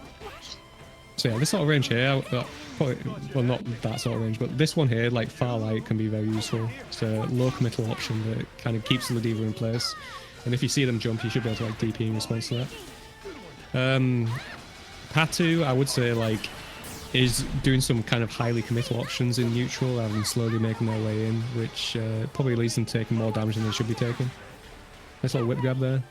Yeah, I mean, that's the thing you got to realize is fair in this matchup, is that you do not need to get the big combo. You just need to keep poking at Ladiva, keep her out. That's good enough a lot of the time. Oh, yeah, try to take a combo back. Yeah, good time to BC. Yeah, you don't need to press buttons as well. You can just wait for Ladiva to do something and do something in response to it as well. Cool. We spot dodged to take the recovery, but it just gave Ladiva an opportunity to get in, and this is another party time for Ladiva here. Should lead to an SSBA, it should be a win. Maybe not though. I mean, Fairy is a lower health character, so I think this will go. Yeah, definitely. This is bad. Love to see it. That was lovely. Wonderful, loving friends. I mean, this situation can be quite frustrating for Sirius. Like, this is a matchup that a lot of people will tell you that you should win. But you also have to, like, actually learn the matchup itself and the intricacies of it. And I think Patu is doing a better time of dealing with that as well. It's not like a personal failure on like Sirius's part. Like, if you watch base game, like a lot of times people would counter pick Materas with like Seoxes in big tournaments, and the Matera players would just like end up like 2-0, 3-0 in them, just because they know the matchup, because they've like had to run into it so much, and the Seox players just kind of don't know the matchup as well. So as a Ladiva player, your life is a struggle sometimes, so you are used to dealing with these like long distance normals and ways of getting around them, so that can be a significant advantage when you're actually faced with the matchup itself. Oh, guess right in the 50-50, but we missed the low on the way down. We did the hard part, we didn't do the easy part, unfortunately. Oh my god, in response to the normal attack as well, that's just unfortunate. Normally you'd expect like that to be on block, but they just did it, they just sent it out there on a read, and it was a correct read. Oh, yeah, realizing the second hit of the headbutt is 0 on block, so if the Ladiva is close enough, like the fastest thing you can do there is throw, and Sirius recognizing that, very good. Applying a bit of pressure on there, unfortunately committed to a whip grab, which allowed Ladiva to get back in. Tried to bait out the BC there, took a throw because of it. Baiting out BCs is a very high committal option, so I would like say that generally you don't want to be doing that. And not quite worth it either, because I believe if you like, if they're just doing it every single time you get in at any point, then yeah, you can like try and take some plus frames back just from going for it. But generally, there's like no reward for it. The opponent can punish you if they read the spot dodge. That's gonna hit the dive kick. Oh, we didn't get the combo there. Well, we take a bit of chip points. one of the first few times documented in history where I feel bad for Oladiva. I mean, I don't know. It's nothing to feel bad for. Like, they tried to do an SBO and when they were up in the air. Why did you do that? Yeah, well, as I said, my worst matchup, so I always struggle to deal with Oladiva. But we now see Sirius Bacon playing a bit more patiently, trying to. I'd say the seem opposite. like- I'd say they're playing a lot more aggressively, to be fair. Like, they were going in a lot more. They were pressing a lot of buttons in neutral there, and that led to the opportunity for Patu to get in again. Party time for Oladiva. Where classic Like thing this. of Not like the classic situation there where it's the last round of the set, or at least it can be, and the grapple player goes all in on the command grabs and yeah, the 5U's there as well. Like, because they've conditioned the player to block a lot more throughout the set, because they've been trying to jump out of command grab situations and just going for like big combos from that. So as the set goes on, the players get a lot more defensive and down back a lot more, and so the grapple players then realize that's happening, and so what happens is they just go for like 3 command grabs in a row, and that's what we saw there.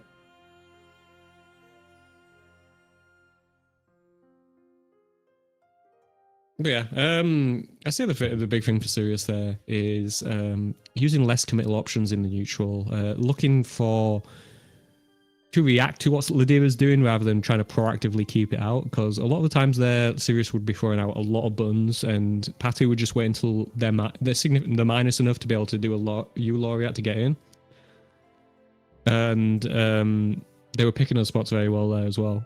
And so being a bit more patient can help. I'd say also, like, times where they were being aggressive, like going in with the dive kicks, going in with the 6XLs was working out quite well. So that could be an option as well, because Ladiva's defensive options aren't too good. We didn't even see like a U headbutt at any point in there in that set as well. So there isn't a lot to be afraid of with Ladiva when going in, unless they have like 100 meter. And the only time they did that, they dodged it with a dive kick anyway.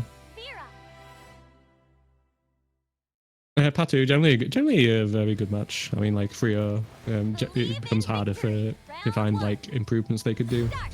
I would say like against like a fairy player that's doing less committal things or something like that, like using less high committal options in neutral would benefit them. Just like slowly walk them into the corner and put them in a spot where they have to do something, and then you can react to that. But it was a good performance all around, so there isn't much to criticize. Yeah, most definitely. Yeah.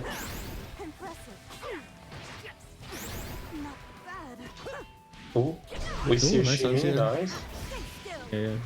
We've got the Bada Bang got the fighting game fundamentals. I might even get the side swap so they can take the corner combo as well. Very nice.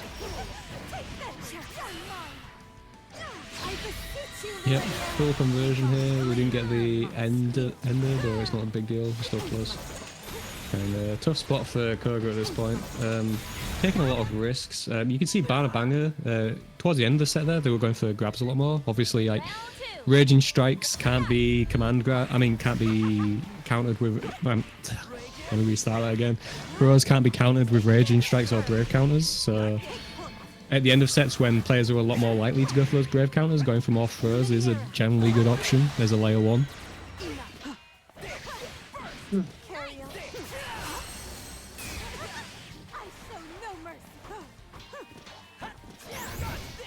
Not gonna comment on that. Oh, the command grab is a whiff punish, very nice. Right, it's gonna be a combo leading to the Virgin Strike. We didn't quite build meter, unfortunately. We've got the meter now though. Oh, getting hits. Charging up, 6XL. Yeah, we can make the comeback here as Ban. Oh, managed to get the counter hit, but we didn't get anything off it. Ah, this should be the end of it. Yeah, very nice little patience. Like 5L is, well, the close light is such a good burn. Like +4, so the opponent has to hold a lot at that point. So if you can like get into the spacing to get it off is very nice. So if your opponent's been very defensive, just walking up and doing it at close light is a very good spot to be in. Like 6XL, obviously very nice as well, but again it's only +2. And well, +2 on block, and it does space you at a range where you can't throw immediately as well. So it's easier to deal with defensively in the close light. Quick reaction for the 5E. preventing Vera from going into her party time. Yeah, I think the way Barnes playing the neutral is very nice. I kind of understand the spacing that they're risking getting 6XL'd at, just staying just outside of it and being able to use Vera's normals in order to frustrate Koga here. Oh, the envy low, very nice. Round 2. Yeah, the once Vera's installed, she gets the command hop when she's up in the air, which makes her come down at an awkward angle, which is kind of hard to like sort of do the fuzzy block in order to prevent the low. Requires a little bit of practice, so that's what happened there. Yeah, we did. Was that like a close, heavy frame kill there? Looked like it. Alright, we get a sweep, going to take the get out of the corner. Very good idea. Unfortunately, Ban and Bang managed to re-establish their pressure as well. Making use of the close light very well. Managed to get a counter hit from Koga. It was very nice. Put them back in the corner. I would say like Ban definitely has the advantage in neutral here. If I was Koga in this spot, you see the Vera like putting out a lot of buttons, like at the range they want to, and that's exactly what I was about to say. Like you're looking for them to try and bait them into pressing a button, then doing the EX boot into a big combo, as we saw there. Didn't quite bait a button though, but we managed to bait a walk forward, which led to the kill here.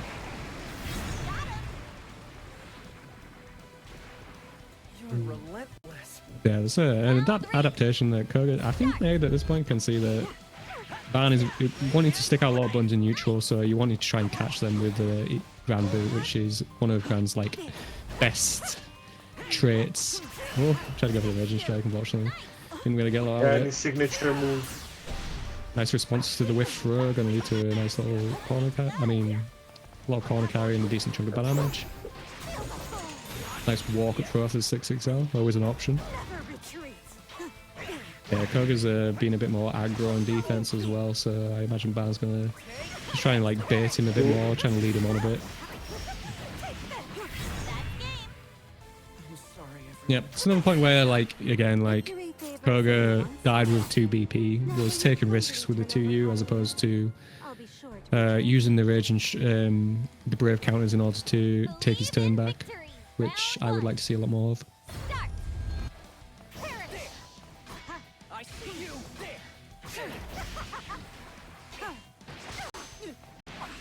Yeah, there's an underrated thing for...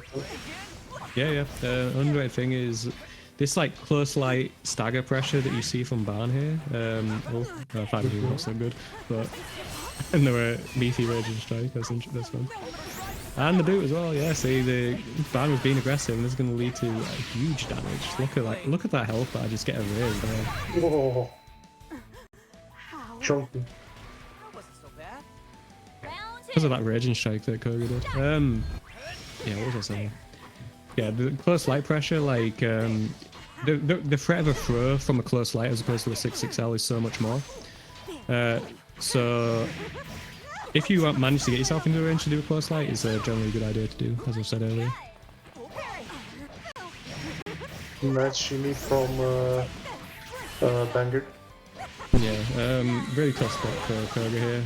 Probably wants to BC as soon as possible. Nice. Trying to take a turn back. Yeah, we baited a button by delaying our options. Very nice. Still a very long road to go here. We're just going to save it, which is going to lead to the round loss.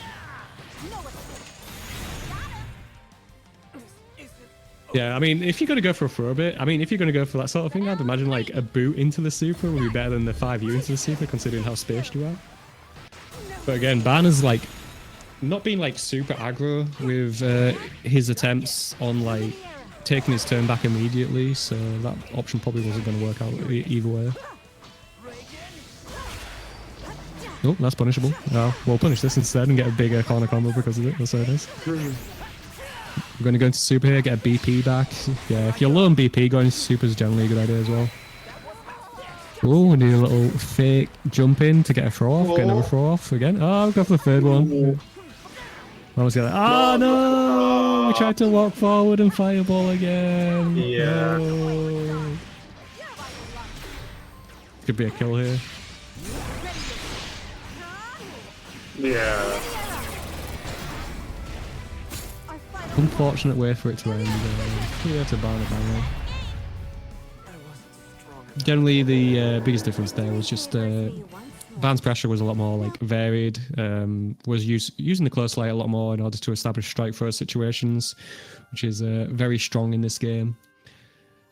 Koga did adapt a little bit. They could see that they were aggressively pressing buttons in neutral, so looking for them to whiff buttons or try and like catch them off guard with the EX boot every now and again. And we got a few rounds because of that. Probably should have got like a game because of it as well, but unfortunately didn't. But yeah.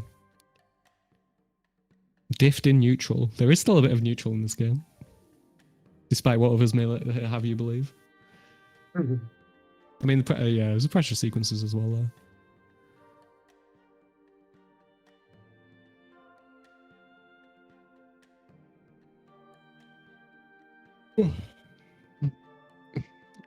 Any opinions on that matchup?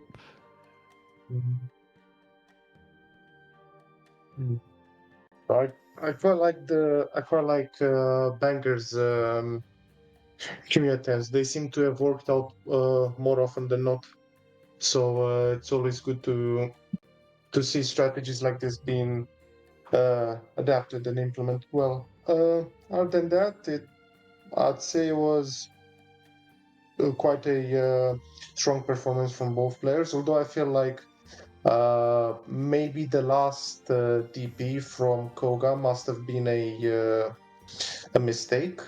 Must have been Yeah, a misinput. I imagine they would have wanted to do EX Firebolt for the pressure to to end the pressure instead of the DP. I would know this because this happened to me a bunch of times too. Although the trick for that is to make the life easier, to make sure that you get Fireball in that situation.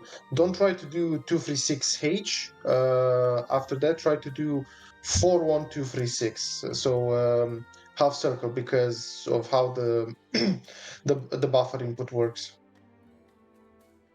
Yeah, exactly. If you're walking forward, generally you want to do a half circle command input, or you could just do easy input. Yeah, well. or easy input, yes. Yeah. I couldn't see if the good came up there. I wasn't really paying attention to that, but Yeah. it could have been an accidental easy input DP as well. Oh yeah. Most of the time, I don't try to think of the. Oh, okay. Now I am very much interested. I am awakened. It's always nice to see a fellow Maya player, that's for sure. Rocking the black butterfly skin as well. Nice.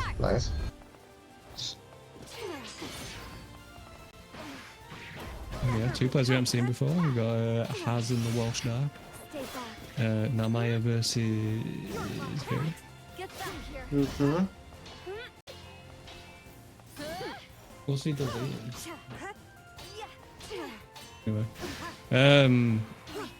Yeah, the both characters have pretty decent like neutral options, so getting in can be a bit of a pain for both of them. Fortunately, Has manages to roll straight into the Welsh Dark's light attacks, which leads to a full combo for them.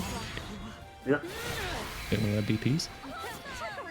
Ooh, do a neutral jump into an empty row, kind of catches them out. Yeah. Weren't ready for the hit though, so we went for the throw. Oh. Very nice use of the... Oh, not like this. But it's okay, it happened. Yeah, we're just going to teleport behind you with a personal kid. Yeah, Force farm. Yeah, decided not to play neutral and skip it entirely. Oh. Well, yeah, I'm not sure about Rage and Strike. If you want to do the Rage and Chain follow-up, you have to have at least 25% meter. So generally, if you immediately round start into a combo, then that's not going to lead to the Rage and Chain, so doing a Rage and Strike is generally not a good idea. Managed to get the 5U setup, which does a meaty 5U grab. Or as meaty as it can be anyway. Oh, we're ready for the moon flip as well. Nice. Yeah. I can see why he tried to do the moon flip in that scenario. Within that scenario, the U moon flip is a good option to consider, although must have been looking out for it. So it can be fairly easy stuff. So yeah. Oh, okay. Oh, the delayed Two hits all catches. combo into a close Well, heavy. Jesus. Yep. Oh, we're pressing, bro. Okay. I will say in scenarios where you're thinking to do the L Setsuna, you would be far better off doing EX1. The beautiful irony, since I was on the receiving end of that comment many times prior. Okay. Well, we got a regular move for it there. Got a knockdown, and then the turn immediately gets taken back with DP. Ah, we managed to dodge the fucking attack with DP, and then we just teleport behind for the throw. Yes. Okay. Ah, man, we're just throwing shit out there. Tip of the 2U into the wrecker. Well, whatever it is. Crimson Blade, Spiral Spear, Words, the 236H.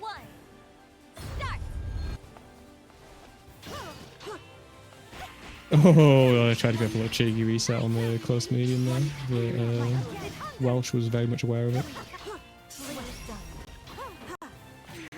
Oh, these 5 U's out of options aren't working out.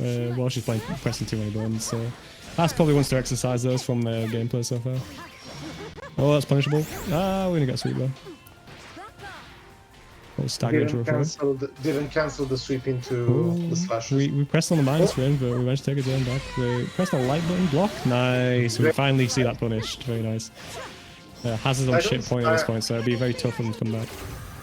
Yeah, one thing I will say for Welsh Dark is to try to use EX abilities more, and try not to rely on the ultimate command dash as well. Oh my god, they're gonna lose this because it can be easily stuffed. Oh no! Oh, unless. They went to combo.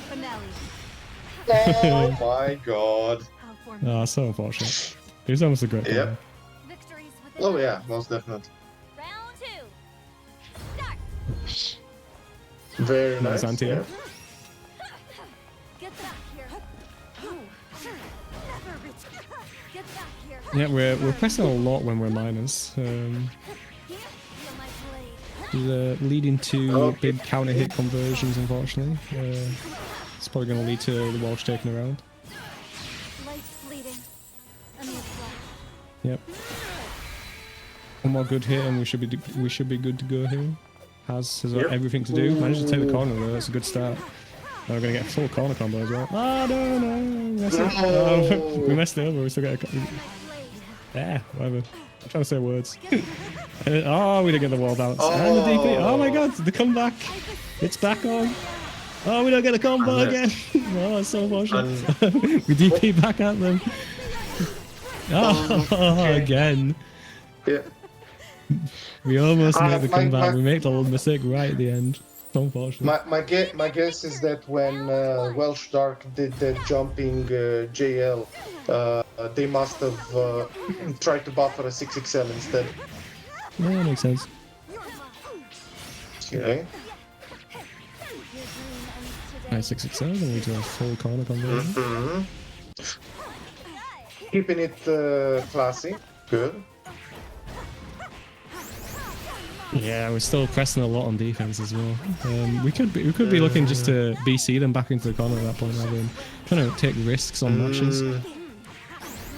Again, we're taking a risk on a match, and that's going to lead us to lose a round, unfortunately.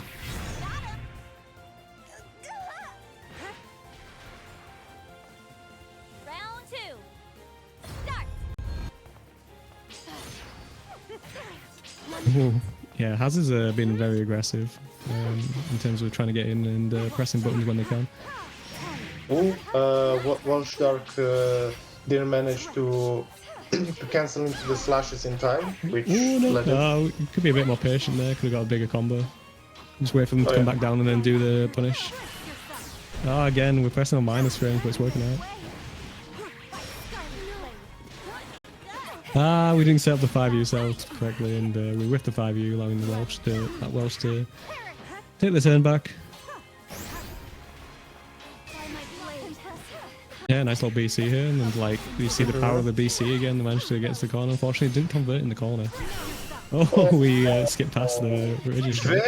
Very interesting scenario to use the ultimate dash in. Victories within Yeah, I mean, you put yourself in the corner, which is generally not a good idea, but it works out.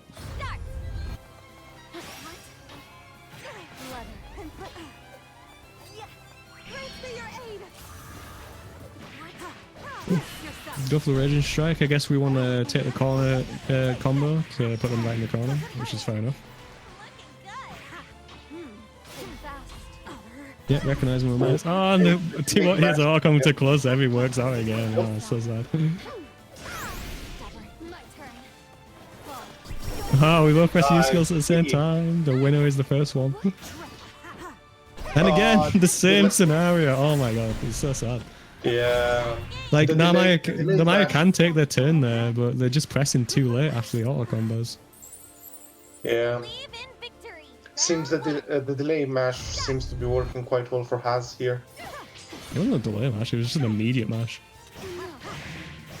No, it Like, wasn't a do two delay hits of block. all come Oh, my into the close apologies. heavy. Like, you're usually blocking at that point, but then you see the 2 hits of auto combo and it's like, oh, I can take my turn, so you press the button. But they're already pressing the button at that point and managing to get the big counter hit because of it. Get back here. Oh, just wait for them to come down and get a big punish. Yeah. Still on controller. Just trying to keep the spacing right. I don't know what these rolls are that Haz is doing. I mean, what are we trying to roll at this point? Just walk up, that would be a better idea. Everything has an end. Fall to my blade. Getting one hit away from dying. Probably wanting to get a bit closer in at that point rather than trying to space ourselves. Probably going to take the loss here as well. Oh, crimson your bloom. Unfortunate.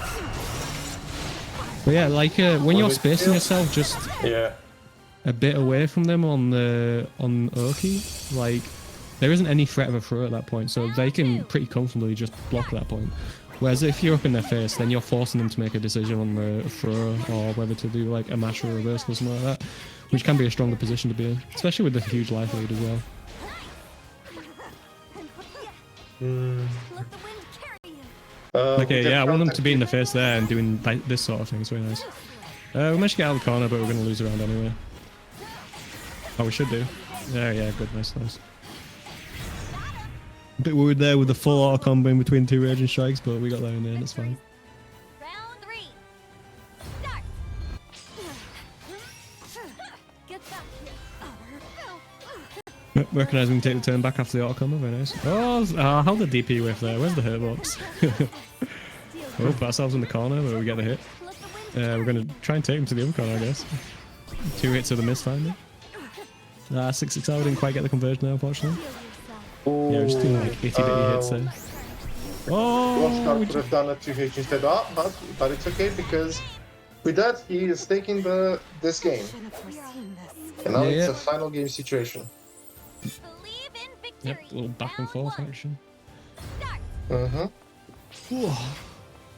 I will say that I do want to see more EX fireballs from Dark in this final game.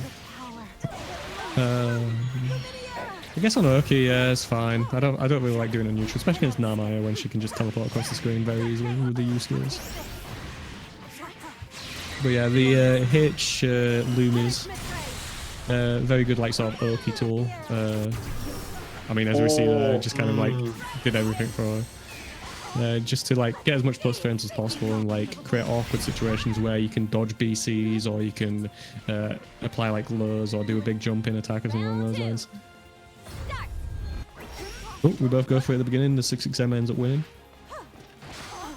Get a run up row. Get back. Clash there. Neither player presses the button after the clash. That was a fairly unspaced L slash, very easily punishable afterwards. Yeah. Yeah, gets away with that. We'll cross up with the U flip. Try to get the command grab. I mean the regular throw afterwards. Unfortunately, did it too quickly, so it whiffs. Just do a Raging Strike in neutral, works out, very nice. We're going to do a full combo here, looks of it. Spending 2 BP. Doesn't matter. Oh, we could have finished if we did Raging Strike there. Still in a very good situation. Going to put them on chip point very easily at this point. But Has can definitely make the comeback, especially in 0 BP. This might be a kill.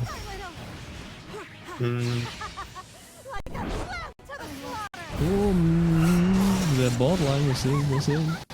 Yeah, just enough health left. No BP left, very tough. Oh, we just 2 times. And just want to throw to win. Has takes it 3-2 at the end there. Very tense ending to the match. But yeah, what advice would you give the Narmaya player, Stefan? So, in situation where a Narmaya player would want to use Setsuna, I would say it's always better to try to go for EX1 because it does more damage and you will not need to use it that many times by the time it like comes back, because I think EX1 is like between 6 to 8 seconds, so it's not too bad. And the combos I do take a note from them because I don't do I don't do Raging Strike between my combos, so that will be so that's something I need to keep in mind. The over reliance on the ultimate skills seem to have worked, but as I said, the ultimate skills, so both the L and both the dash and the moon flip have similar weaknesses as their previous incarnations, which is if you can expect them, you can grab Nirmaya out of the moon flip and or punish her fairly easy for that. I mean, heck, one option is to just time a normal grab if she does the U moon flip. But overall, strong performance. I'll try to get in touch with them, see if I can help them a bit. But now we're here in a Grimnir versus Lucilia set. Yeah, I will say for that Welsh, some improvements they could make is, I think they made an adaptation of the set, but like the 5 U's weren't working out very often. The amount of times that they were being mashed on defense wasn't too great. I mean, actually, was it the Welsh? No, it was Haz that was the real player, sorry. So advice for Haz would be the 5 U's, do less of them. You know, so taking a lot of risks, I mean, like, so some of them worked out, but the risk reward isn't always the best on them. But yeah, we've got Nurgle, who's a bit of a Luna man. Seen him on a number of characters in the beginner bracket. Looks like we're taking Grimnir this time. Might see a switch mid set if they end up losing, but see how it goes. Versus Santa, who we saw earlier. Just slam Nurgle into the ground there. Gonna stick to the Grimnir for now. I'd imagine like for Grimnir, I'd probably be looking to set up the wind sigils as much as possible in order to create like awkward situations for Lucilius to deal with. Just having like a sigil to hover over so you can like dash in at any point in reaction to anything is very strong for Grimnir. So I don't mind just doing like EX sigils in neutral or something like that. That's fine for me. Looks like Loba got kicked out of the set, unfortunately. So we got some radio commentary for a bit. Oh dear. From what I see is now, Loba even here? Yeah, from yeah, so far. he's here. Oh, we've seen a U teleport, and on reaction to the U teleport, Nurgle has done an SSBA, which has led to them taking this round. Very good stuff. As you see, the fast-forwarded Marvel vs. Capcom 3 gameplay, Grand Blue Rising. We're doing hyper fighting right now. Hopefully get back to where we're at before the round ends, but at the moment Grimnir is in the corner, managed to do UDP out. They're on pretty even life at this point, 3 BP either side. Grimnir taking the first round as we mentioned earlier. Oh, he tried to do a H sigils in the neutral as I was saying, but unfortunately gets a big punish for him. Sorry for giving you that advice. I managed to use those sigils to get out of the corner though, so it's not the worst thing in the world. Yeah, gonna use it to go upwards, do a air command attack, and doesn't really get much out of it. Lucilius mashes, manages to take the turn back, and this leads to the round win for Lucilius, so it'll be 1-1 on rounds. Yep. Grimnir dashing at the beginning of the round. Lucilius manages to catch the dash with a mash, leading to them taking their turn back. Not quite. Now we are. From the stream we're looking at, it takes a few moments. I like doing radio, come on. Let me do it for a little bit. Oh, we didn't get a full combo for Lucilius there, so Grumman manages to return to neutral, get the turn off.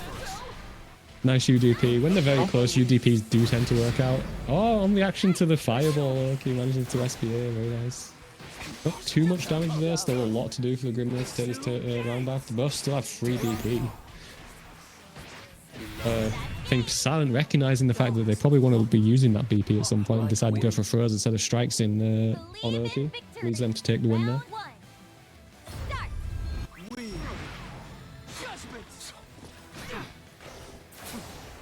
Yep, kind of just poking in neutral at the moment. Grimnir's far heavy, very good. The first hit of it comes out very fast, and then almost immediately afterwards the long hit comes out. So it's a very tough button to deal with. Ooh, a nice little crossover. And that was like a J-heavy crossover as well, so that was very nice. Going to lead to a big combo here. We're going to see a setup maybe. Usually see like a big sigil set there. Unfortunately, we didn't quite do it.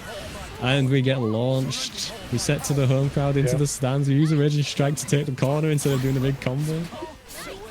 And we're just going to send the SPA because it's just like, stuff's happening, so I'm just going to send it. I don't care anymore. It's going to lead to the kill. This is not versus anymore where doing 2L is a good way to bait DPs and supers.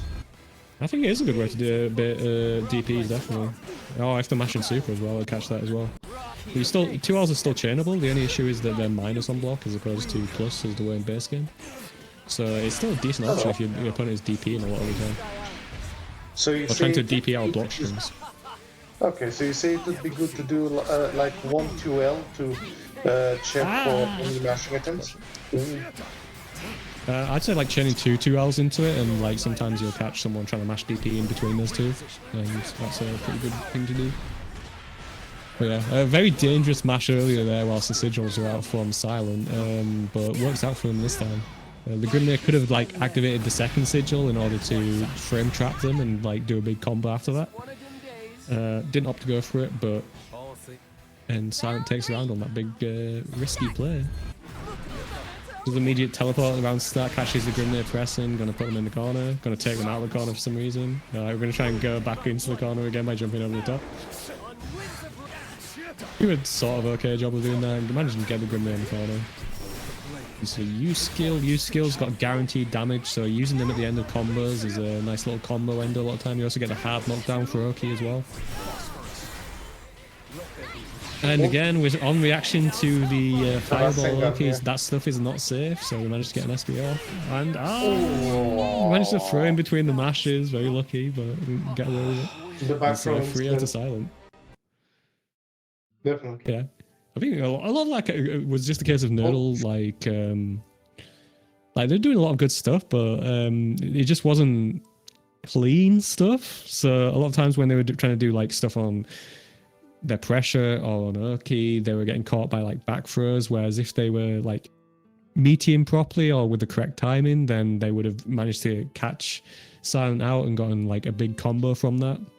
Again, when they were getting like knockdowns in the corner, they weren't setting up the best part of Grimnir's offense, which is like his like little high-low mix with those wind sigils out. Quite awkward situations where they try and like BC and they don't even attack, so they manage to jump over and attack them, that kind of thing, which you see from a lot of good Grimnirs. So just like getting more familiar with a character is probably the main thing for Nerdle. Just practicing their Oki timings, making sure they're getting the correct meteors, that kind of thing. Silent generally, pretty good showing again. Big thing would be like you got caught out a few times doing the fireball Oki, which is unsafe against supers and probably a few DPs as well. So I would exercise that from your game if you're against those characters. But generally, just like exercising in general is probably a good idea. Anything else? I guess use BC more. That's the standard thing. But yeah, go ahead. I guess regarding this set in particular, I don't believe I have anything more to add, since you seem to have summed it up pretty nicely. So use more BP, and from the Grimnir player to perhaps become more familiar with their character in certain situations. Yeah. Oh, that's fair enough. And that'll lead us into round 6, which will be our final round. We'll have 2 sets from this round Definitely. to finish off the beginner bracket. Don't know what those sets are, but they'll probably appeared on screen with the rest of them. Oh, we're waiting on matches to finish, I think, is the issue at the moment. We had I 2 see. sets, but still like 2 people didn't finish, maybe. That seems to be the case. Challenge is taking a while for me to load. Maybe challenges, they're struggling to use challenge at the moment because they can sometimes break. I don't know, check the thread, I guess. But in terms of the standings, Banner Bangers, we saw earlier on the Vera, very strong showing.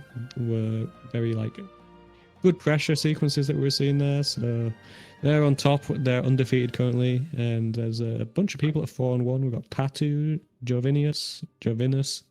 I keep on adding extra I to that, just rolls off the tongue better for me. Rezko and Hal Wintry. We haven't seen Hal Wintry yet. They're having a strong showing today. And yeah, everyone's competing pretty good. We had Lilith drop out later on, but like everyone seems to be sticking around for sets, so that's good to see.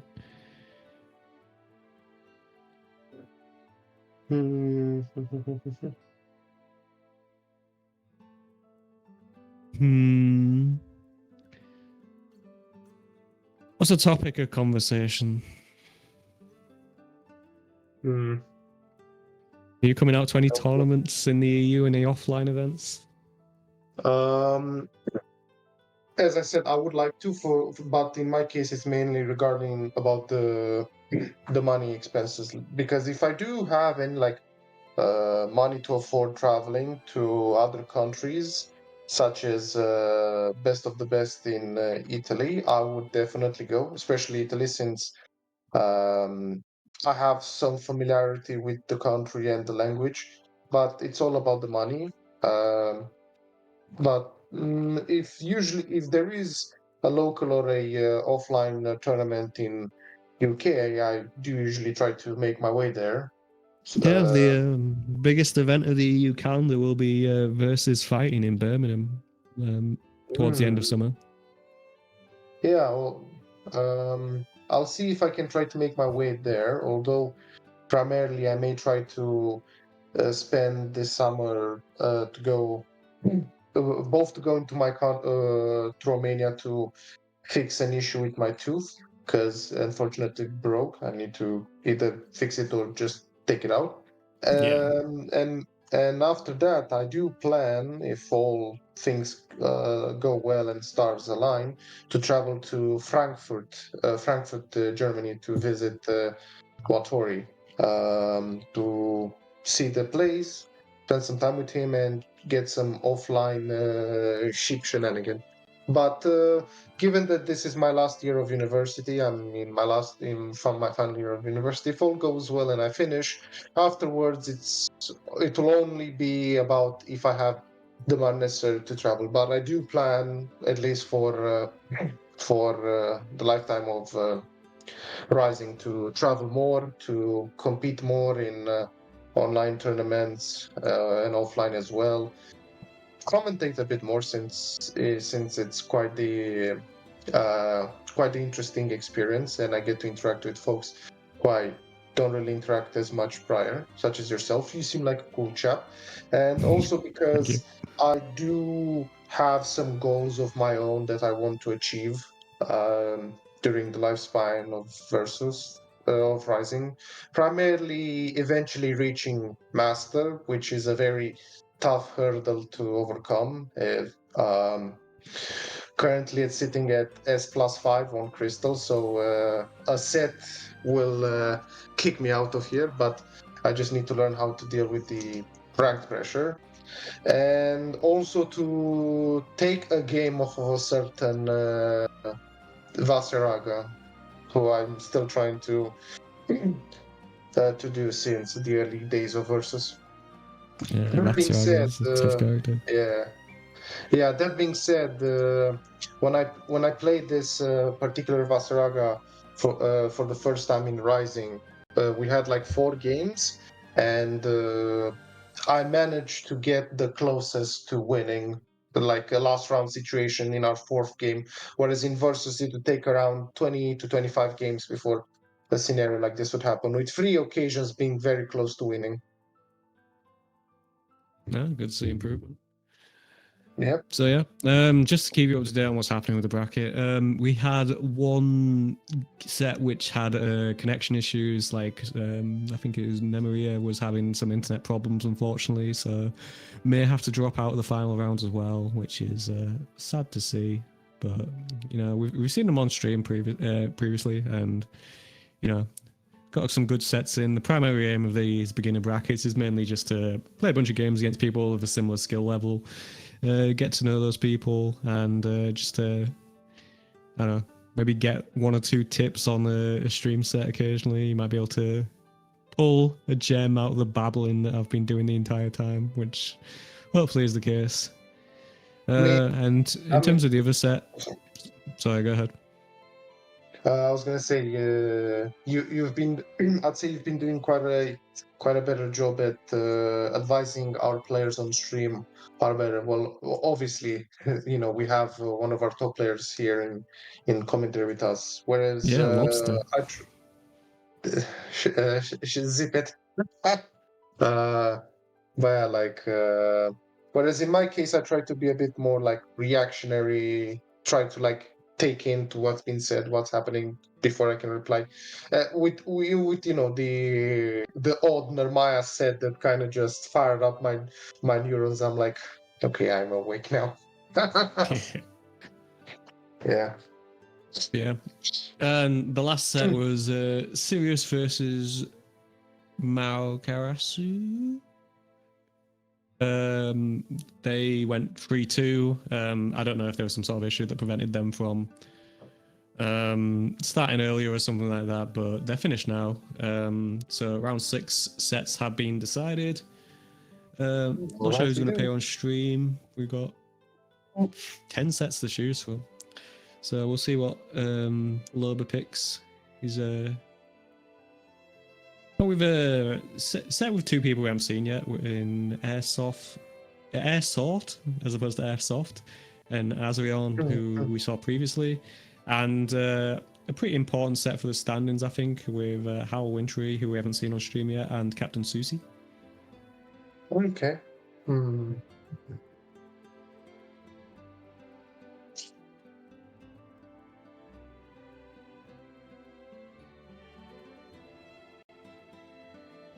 Yeah, Bana Bang are currently on an undefeated run. Their last set appears against Jovinus, who has a 4-1 record so far. Jovinus.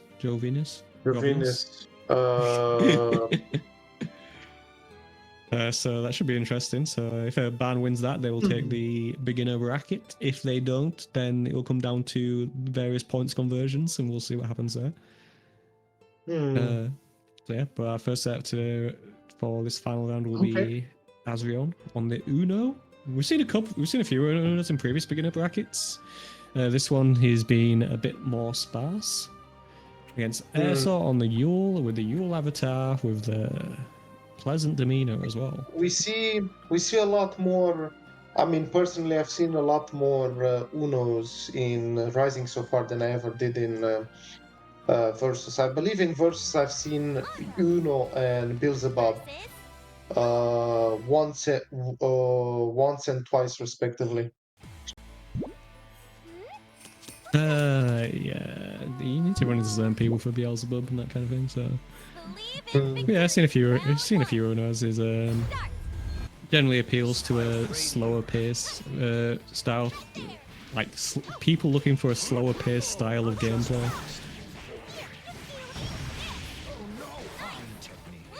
Oh, nice little neutral jump to dodge the throw there. Unfortunately, didn't get a full punish out of it. We used the L parry in order to scare our opponents a little bit. Oh, we're not blocking high though, unfortunately. Quick question. It's about I see a lot of I see situations where people try to jump in on folks, and when they hit the jumping normal, do you have to hit it around the head section or the torso section in order to get like a more punctual follow-up? Because it feels that if I hit it from up too high, they have time to block in, and if I hit it from like too deep in, I have enough time to continue it. Yeah, when you do a jumping attack, the height in which the jumping button connects doesn't have an impact on how close you are on landing, because obviously if you hit higher up, then you've still got a bit of ways to go before landing on the ground and being able to act, so you have less time to like do a combo afterwards. So hitting something later is generally better if you're looking for a combo afterwards. But the thing is that being able to hit someone earlier, aka higher up, you might be more likely to punish someone or catch someone by doing that. So like hitting higher up in some circumstances has its benefits as well. But generally, if you want a combo, the lower you hit, the better. Okay, I understand. Okay. Yeah, a lot of neutral jumps in on wake up from Azion. It works out a little bit. It's not really, don't really, when they do like catch a throw or something like that, not really comboing afterwards, which is not the best thing in the world. Uno's jumping buttons aren't the best in the world. His air buttons don't really like hit down as much as like a lot of other characters, so it can be harder to do jumping attacks with him. Yeah, we're seeing a lot of like jump-ins from Airsaw as well, so if I'm the Uno player here, what I would be looking to do is like looking to try and like catch them with like 6-2-3 or something like that, and not committing to the 2-3-6s like we saw there as often. Sometimes you can just do nothing, wait for your opponent to jump, and then just anti-air on reaction. So here we're on a BC, very nice, yeah, good job. Oh, manages, yeah, tries to roll to avoid the 6-6L, but still gets punished because the roll has a lot of recovery. Oh, spamming like lights to try and bait some sort of attack and then go for the jump in. Doesn't catch any fish though. Very good. Nice. We're doing a few more pauses in between our beak drivers as well, so that's creating a bit of confusion in air sort. Allows Asrion to take the round there.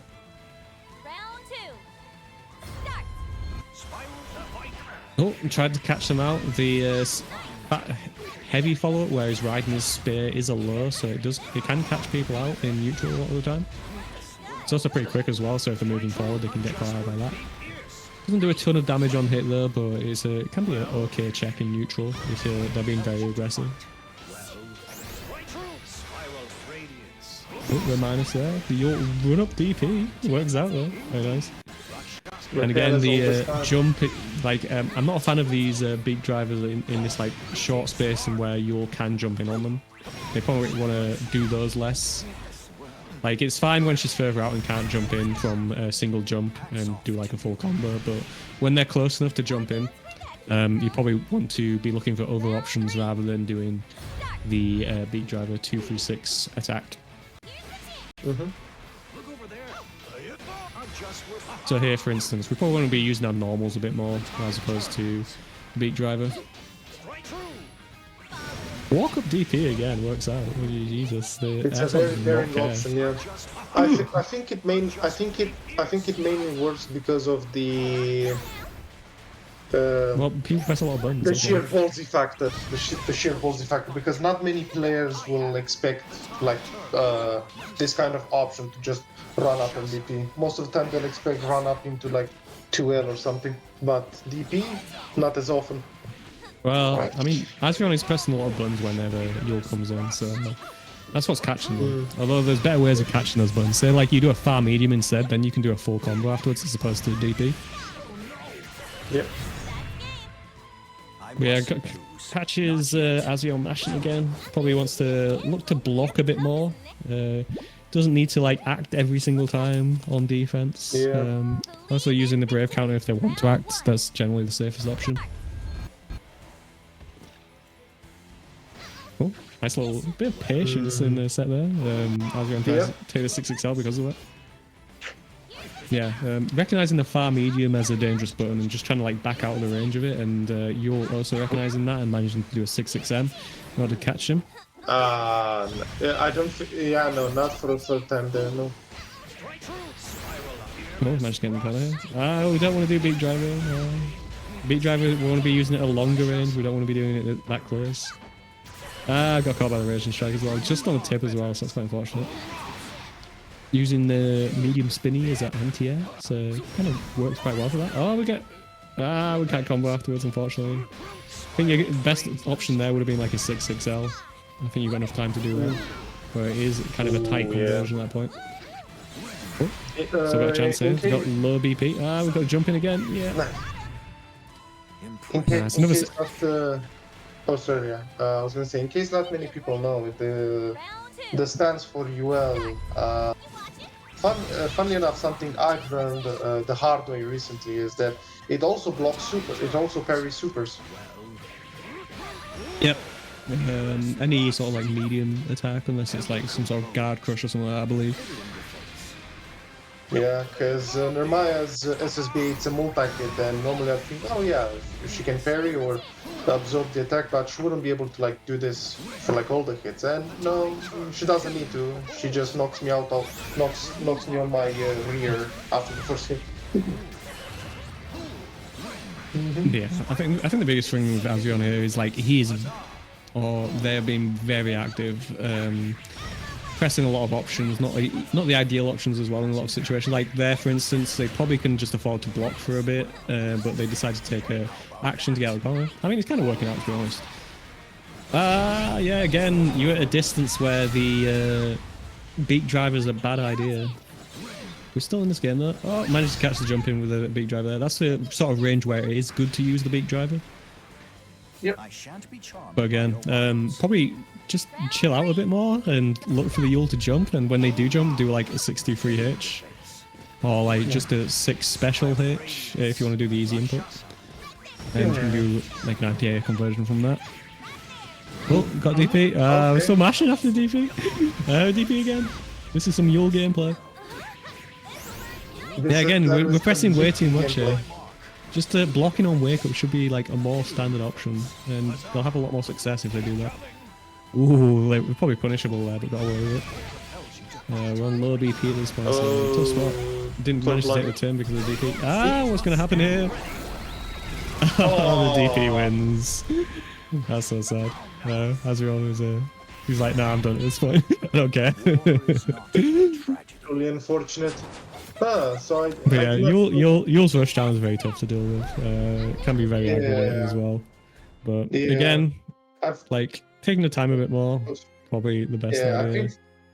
I think for me the thing that I struggle the most in the UL matchup with any character, because I mainly play Nomaya, but on the stories on the side here and there, it's that I don't quite know when I can like press against her, because I know that not all of her moves are like plus or anything of the source, but they're either plus or they put her at a space that it's kind of hard for me to contest afterwards.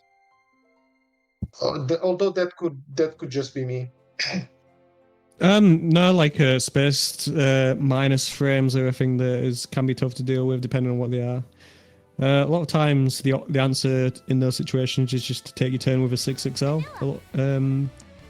Generally the best option a lot of the time. If they start taking risks with DPs and stuff like that, you can start baiting the DP and that's fine. And here we are on the final stream set, I believe, of the night. We have... Yeah, it should be, unless Lobster wants to win a first to 7 with someone at the end. Oh, I see. And we have an Anila using the Galilean color scheme. Always nice to see.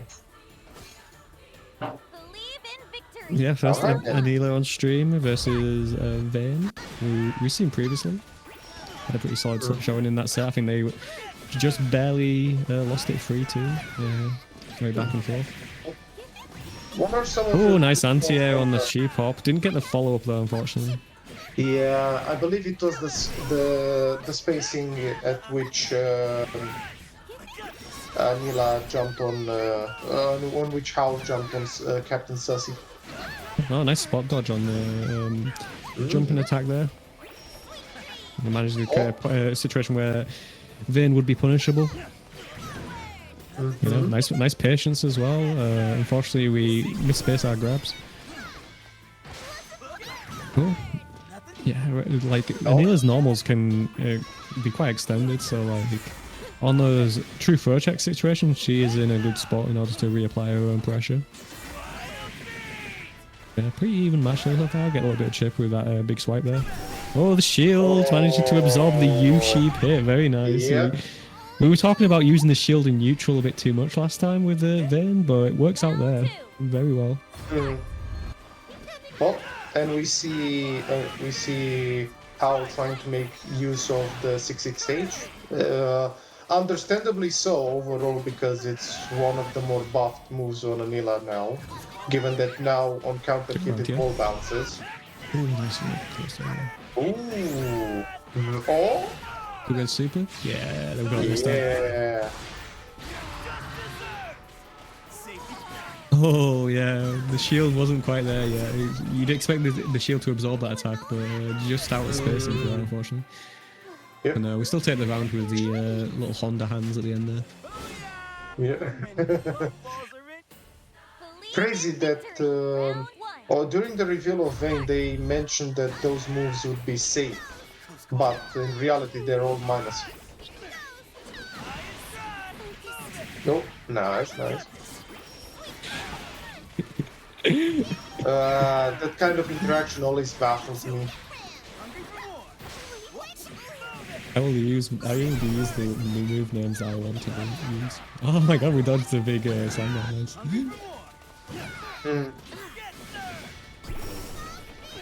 Vayne's 2M's like a really good burn. Let's use the DP. Oh yeah, we didn't get punished. It's an awkward spacing for a punish. There's sort of spacing you can just do like far light into like a raging strike or something like that. Well, that's a good response to the U-sheep as well, the U-swipe. So generally, like his big swiping attacks, especially his H and U version, are very good at dealing with projectiles, including the sheep.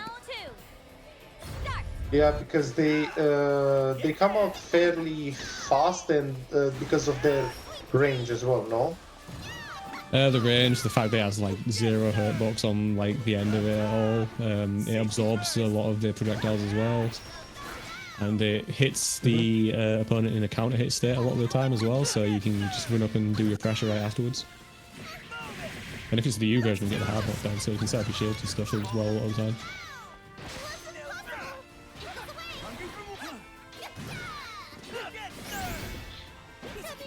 Yeah, the 6-6 Edge, a lot better in this current patch. You see a lot of good Anila players using it a lot more, and also the U-sheep as well. It can catch people out in neutral a lot of times, and if it does, it'll lead to a big combo. Yeah. But Suzy saying nice and patient. Oh, manages to get a hit. Counter hit there, didn't get the conversion though, unfortunately. Oh no, we're just going straight into Super. Fair enough. Still a lot of damage. Yeah, and Hal kind of has to hold it with a shield on top of him. Yeah, against Vayne, like understanding how the shield works and where the shield is relative to Vayne and yourself and how it will absorb attacks is like kind of an important thing to lab. So is the shield slightly behind you? Does that mean that you can attack Vayne? If Vayne is behind the shield, can you run in with 6XL? Those are the sort of questions you want to be asking in the lab against this character.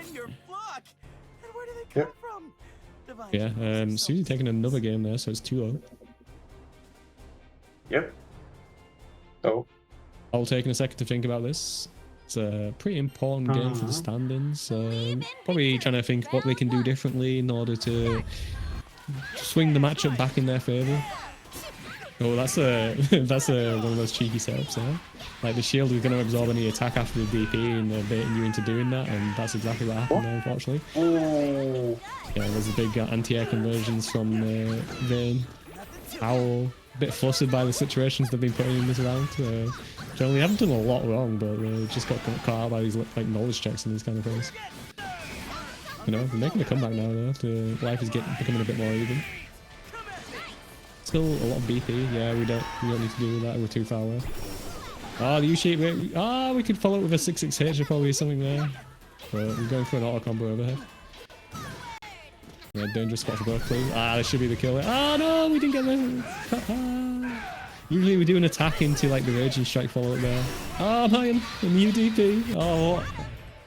Crazy end of the round there. Very nice. Yep. Hal managed to take the round back there from the... Tried to snatch defeat from the jaws of victory, but manages to get that victory right back. Using the multi-hitting sheep to get past the shields. Generally, if they're like launching sheep when you've already launched shield, you can do your big like long swiping attack to hit both of them and like take the advantage at that point. Yeah, Susie not done a ton in this set, but just got like these inadvertent hits that have already led to like 3/4 of the health. Oh my god, that's a clash! Yeah, but it's only one hit of the clash, so like there isn't anything to hit Vayne with at the end there. That's going to lead to the round win probably. Oh, maybe not. No, we've still got a few more points to... We can still absorb one more special attack. It ain't over until the fat lady sings. Very true. Hal, like, maneuvering very well here. Oh, no, we got grabbed. If we did an attack on the way down from that hop, we might have been able to... Oh, we did do an attack, we just did it too late, so it didn't do anything. Oh, that's so unfortunate. But no, it was a pretty solid gameplay from Hal there, so I think they're in good stead to try and take a game here. Susie has been very solid, just like generally picking away at the Hal's life bar throughout set. Oh, we managed to catch the 6XL one with. Thank you, new patch, that allowed us to do that.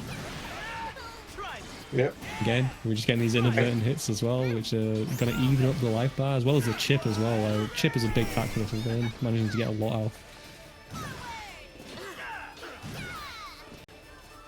Yeah, been a lot more patient than usual. It's set point here, so both players don't want to give an inch.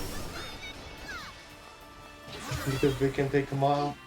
Yeah, we're not seeing like a lot of 6xHs from Hal in these neutral situations where they have the advantage. Oh, the YouTube. Oh, I don't think we could have got a follow up there. But yeah, Susie is playing a lot more patient, so 6xHs probably won't end up succeeding to wait for them. Get the shield out, create the pressure situation. Tried a little stagger throw there. We caught him with a 6xH right at the end. We saved it up for the right moment and we got it. Very nice. Vanilla players are going to sleep every night with a picture of buff 6xH on their stand-in. He only used one entire round and it's the one that takes the game. Yeah, see if we can see if Hal can make the comeback here. Taking a bit of time to think about what we can do as well. I think Susie was playing pretty solidly throughout there, but could probably afford to be a bit more aggressive in these situations where Hal is kind of playing a bit more patient. Got the shield out again. Managed to just hop over it there. Ah, no, we got the shield out just before the 6xH. That could have been devastating for Susie, but managed to get the shield out. Yushi got a big thumper chip and then we managed to get our own pressure off. Bro was tech though. Yeah, we've seen a lot of like instant techs from both players, so I think doing some sort of throw bait, so like with Anilla we could do like we run up U hop or something like that. With Vayne we can like jump in the air and do like the U ground slam in order to catch any throws. That could be like a good option to try and catch people. But we also have to get in the first place to be able to do that. A nice little DP there. Oh my god, the 2H! I mean, don't listen to me, I guess. Don't listen to the commentary whilst you're playing the game. Like, I guess. I mean, that shouldn't have happened. Like, he shouldn't have been 2H in there. Vayne should not have been 2H in there.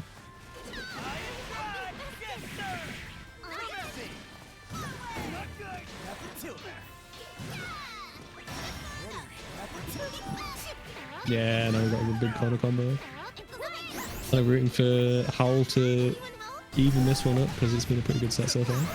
Oh, but the back throw incident. Now we're gonna hold this for a moment. Yeah, we're gonna BP straight out. We've got 3 BP, why not spend them? Yeah, we're gonna use the BP in the second hit of the BP to get a big conversion off here. Now we're pretty close to getting the Susie on point, but we are taking more damage because we're only on one BP. Nice little 6XM. It's been working out very well for Susie this entire set. And yeah, we go for the throw to end it because we've seen that they've been looking for BP a lot of the times in those situations, so go for the throw instead of the strike and it works out.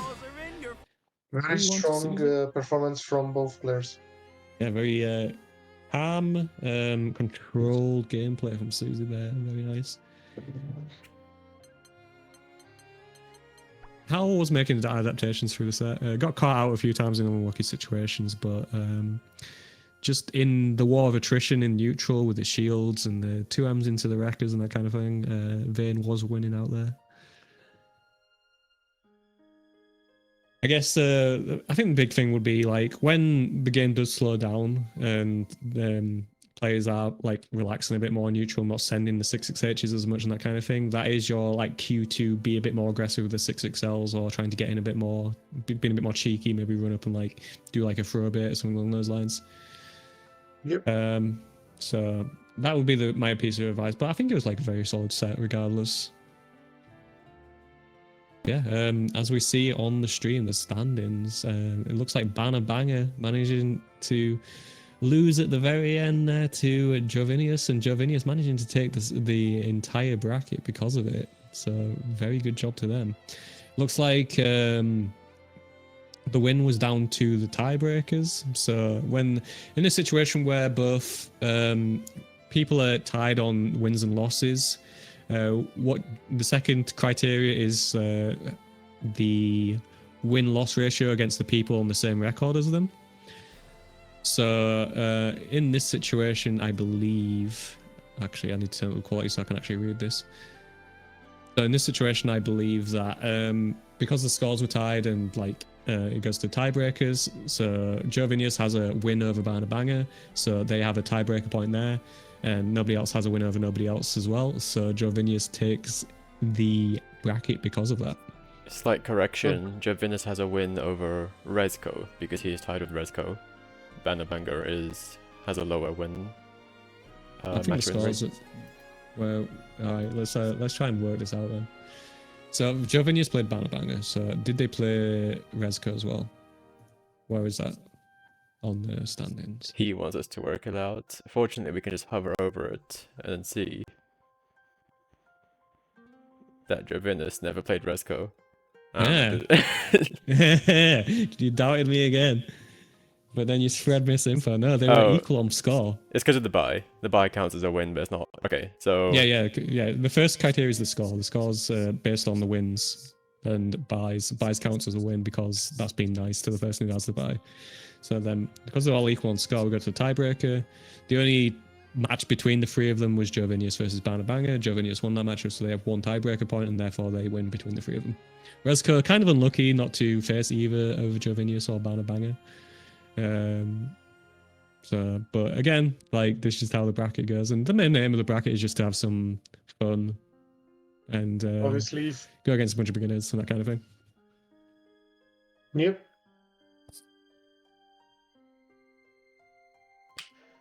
But yeah, even still getting tight. second place is still a good accomplishment. So GG's to all our participants. But yeah, as we see in front of us, we got Jovinius in first, Rezko in second, Banner Banger in third, Sissy in fourth, Part2 in fifth, Hao Wintry in sixth, and then Buddy and Menera Lover in seventh and eighth respectively. And then the furthest tanks below that, of course. But yeah, that will be the end of our beginner bracket. Thanks everyone for watching. Yep.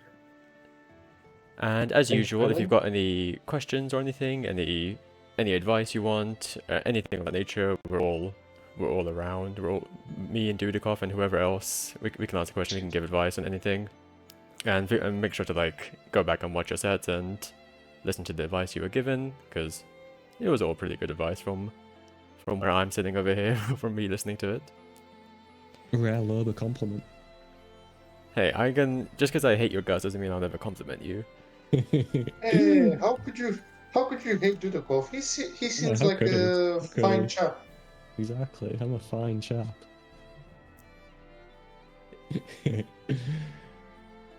And then Lobster must be thinking, you haven't been there. You haven't seen I it know. He's all." he's just raging silently in the background. It's I'm fine. seething. I know things you. I know things you don't, Stefan. Just trust me. No. He's seen things Oh, I you know. never. I know you. I know I don't know things. But honestly, I love you both. So you know, you're both good in my books. We'll see how long that lasts. If it lasted throughout Versus, it'll last through Rising 2. Anyway, But yeah, if you two have nothing more to add, I'll send our viewers over to Svampin. yes, Vampen has been grinding every character to masters. So that's been a fun time. Yep. Vampen is a long-time Grand Blue versus player, probably one of the best in Europe. Hasn't been entering tournaments for various reasons, but if they were, they would be in contention of winning like any tournament that they enter. So definitely a good watch. So I would encourage you to stick around, ask him some questions if you want, but just marvel in his good gameplay. And I think it's his last character to masters at the moment, which I believe is Naraya. Narmaya. Yep. I'll definitely try to hit him up for some advice on how he managed to reach master with Narmaya. I mean, Svampin's advice is, I'm just cracked at the game, Lamau. I'm not sure if he has any Namari specific tips. I'm sure I can I can try to have a conversation with him. I mean, hey, if I manage to get some feedback and or have conversations with you, Lobster, who I initially was very like not scared, but I was like very intimidated by you. Then I think I That should be rate timer fine. is ticking down very rapidly, so I'm going to cut you off. See you guys. Bye. Yeah, see ya. Bye bye. Damn. Alright, sorry to cut you off, but that rate timer was literally like 1 second Oh, away. no worries. For a moment, actually, I thought we were already off the air after a point, so my bad. Whoops. Man, like, nah, that was very good.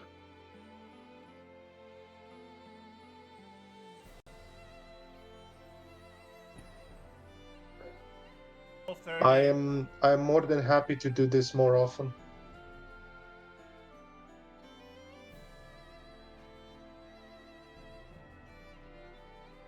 Oh. Yeah. No. I mean, it's tough when... That is the case. Yeah. Yeah, that is the case because um, as I mentioned prior, sometimes generally I'm the kind of person who, when it comes to like social gatherings or groups, I tend to be more the person who listens to and sometimes tries to um, like respond and or reply at opportune moments. There are times where I was able to like give a bit more opportunities to like say my opinion, but at the same time I didn't want to like cut off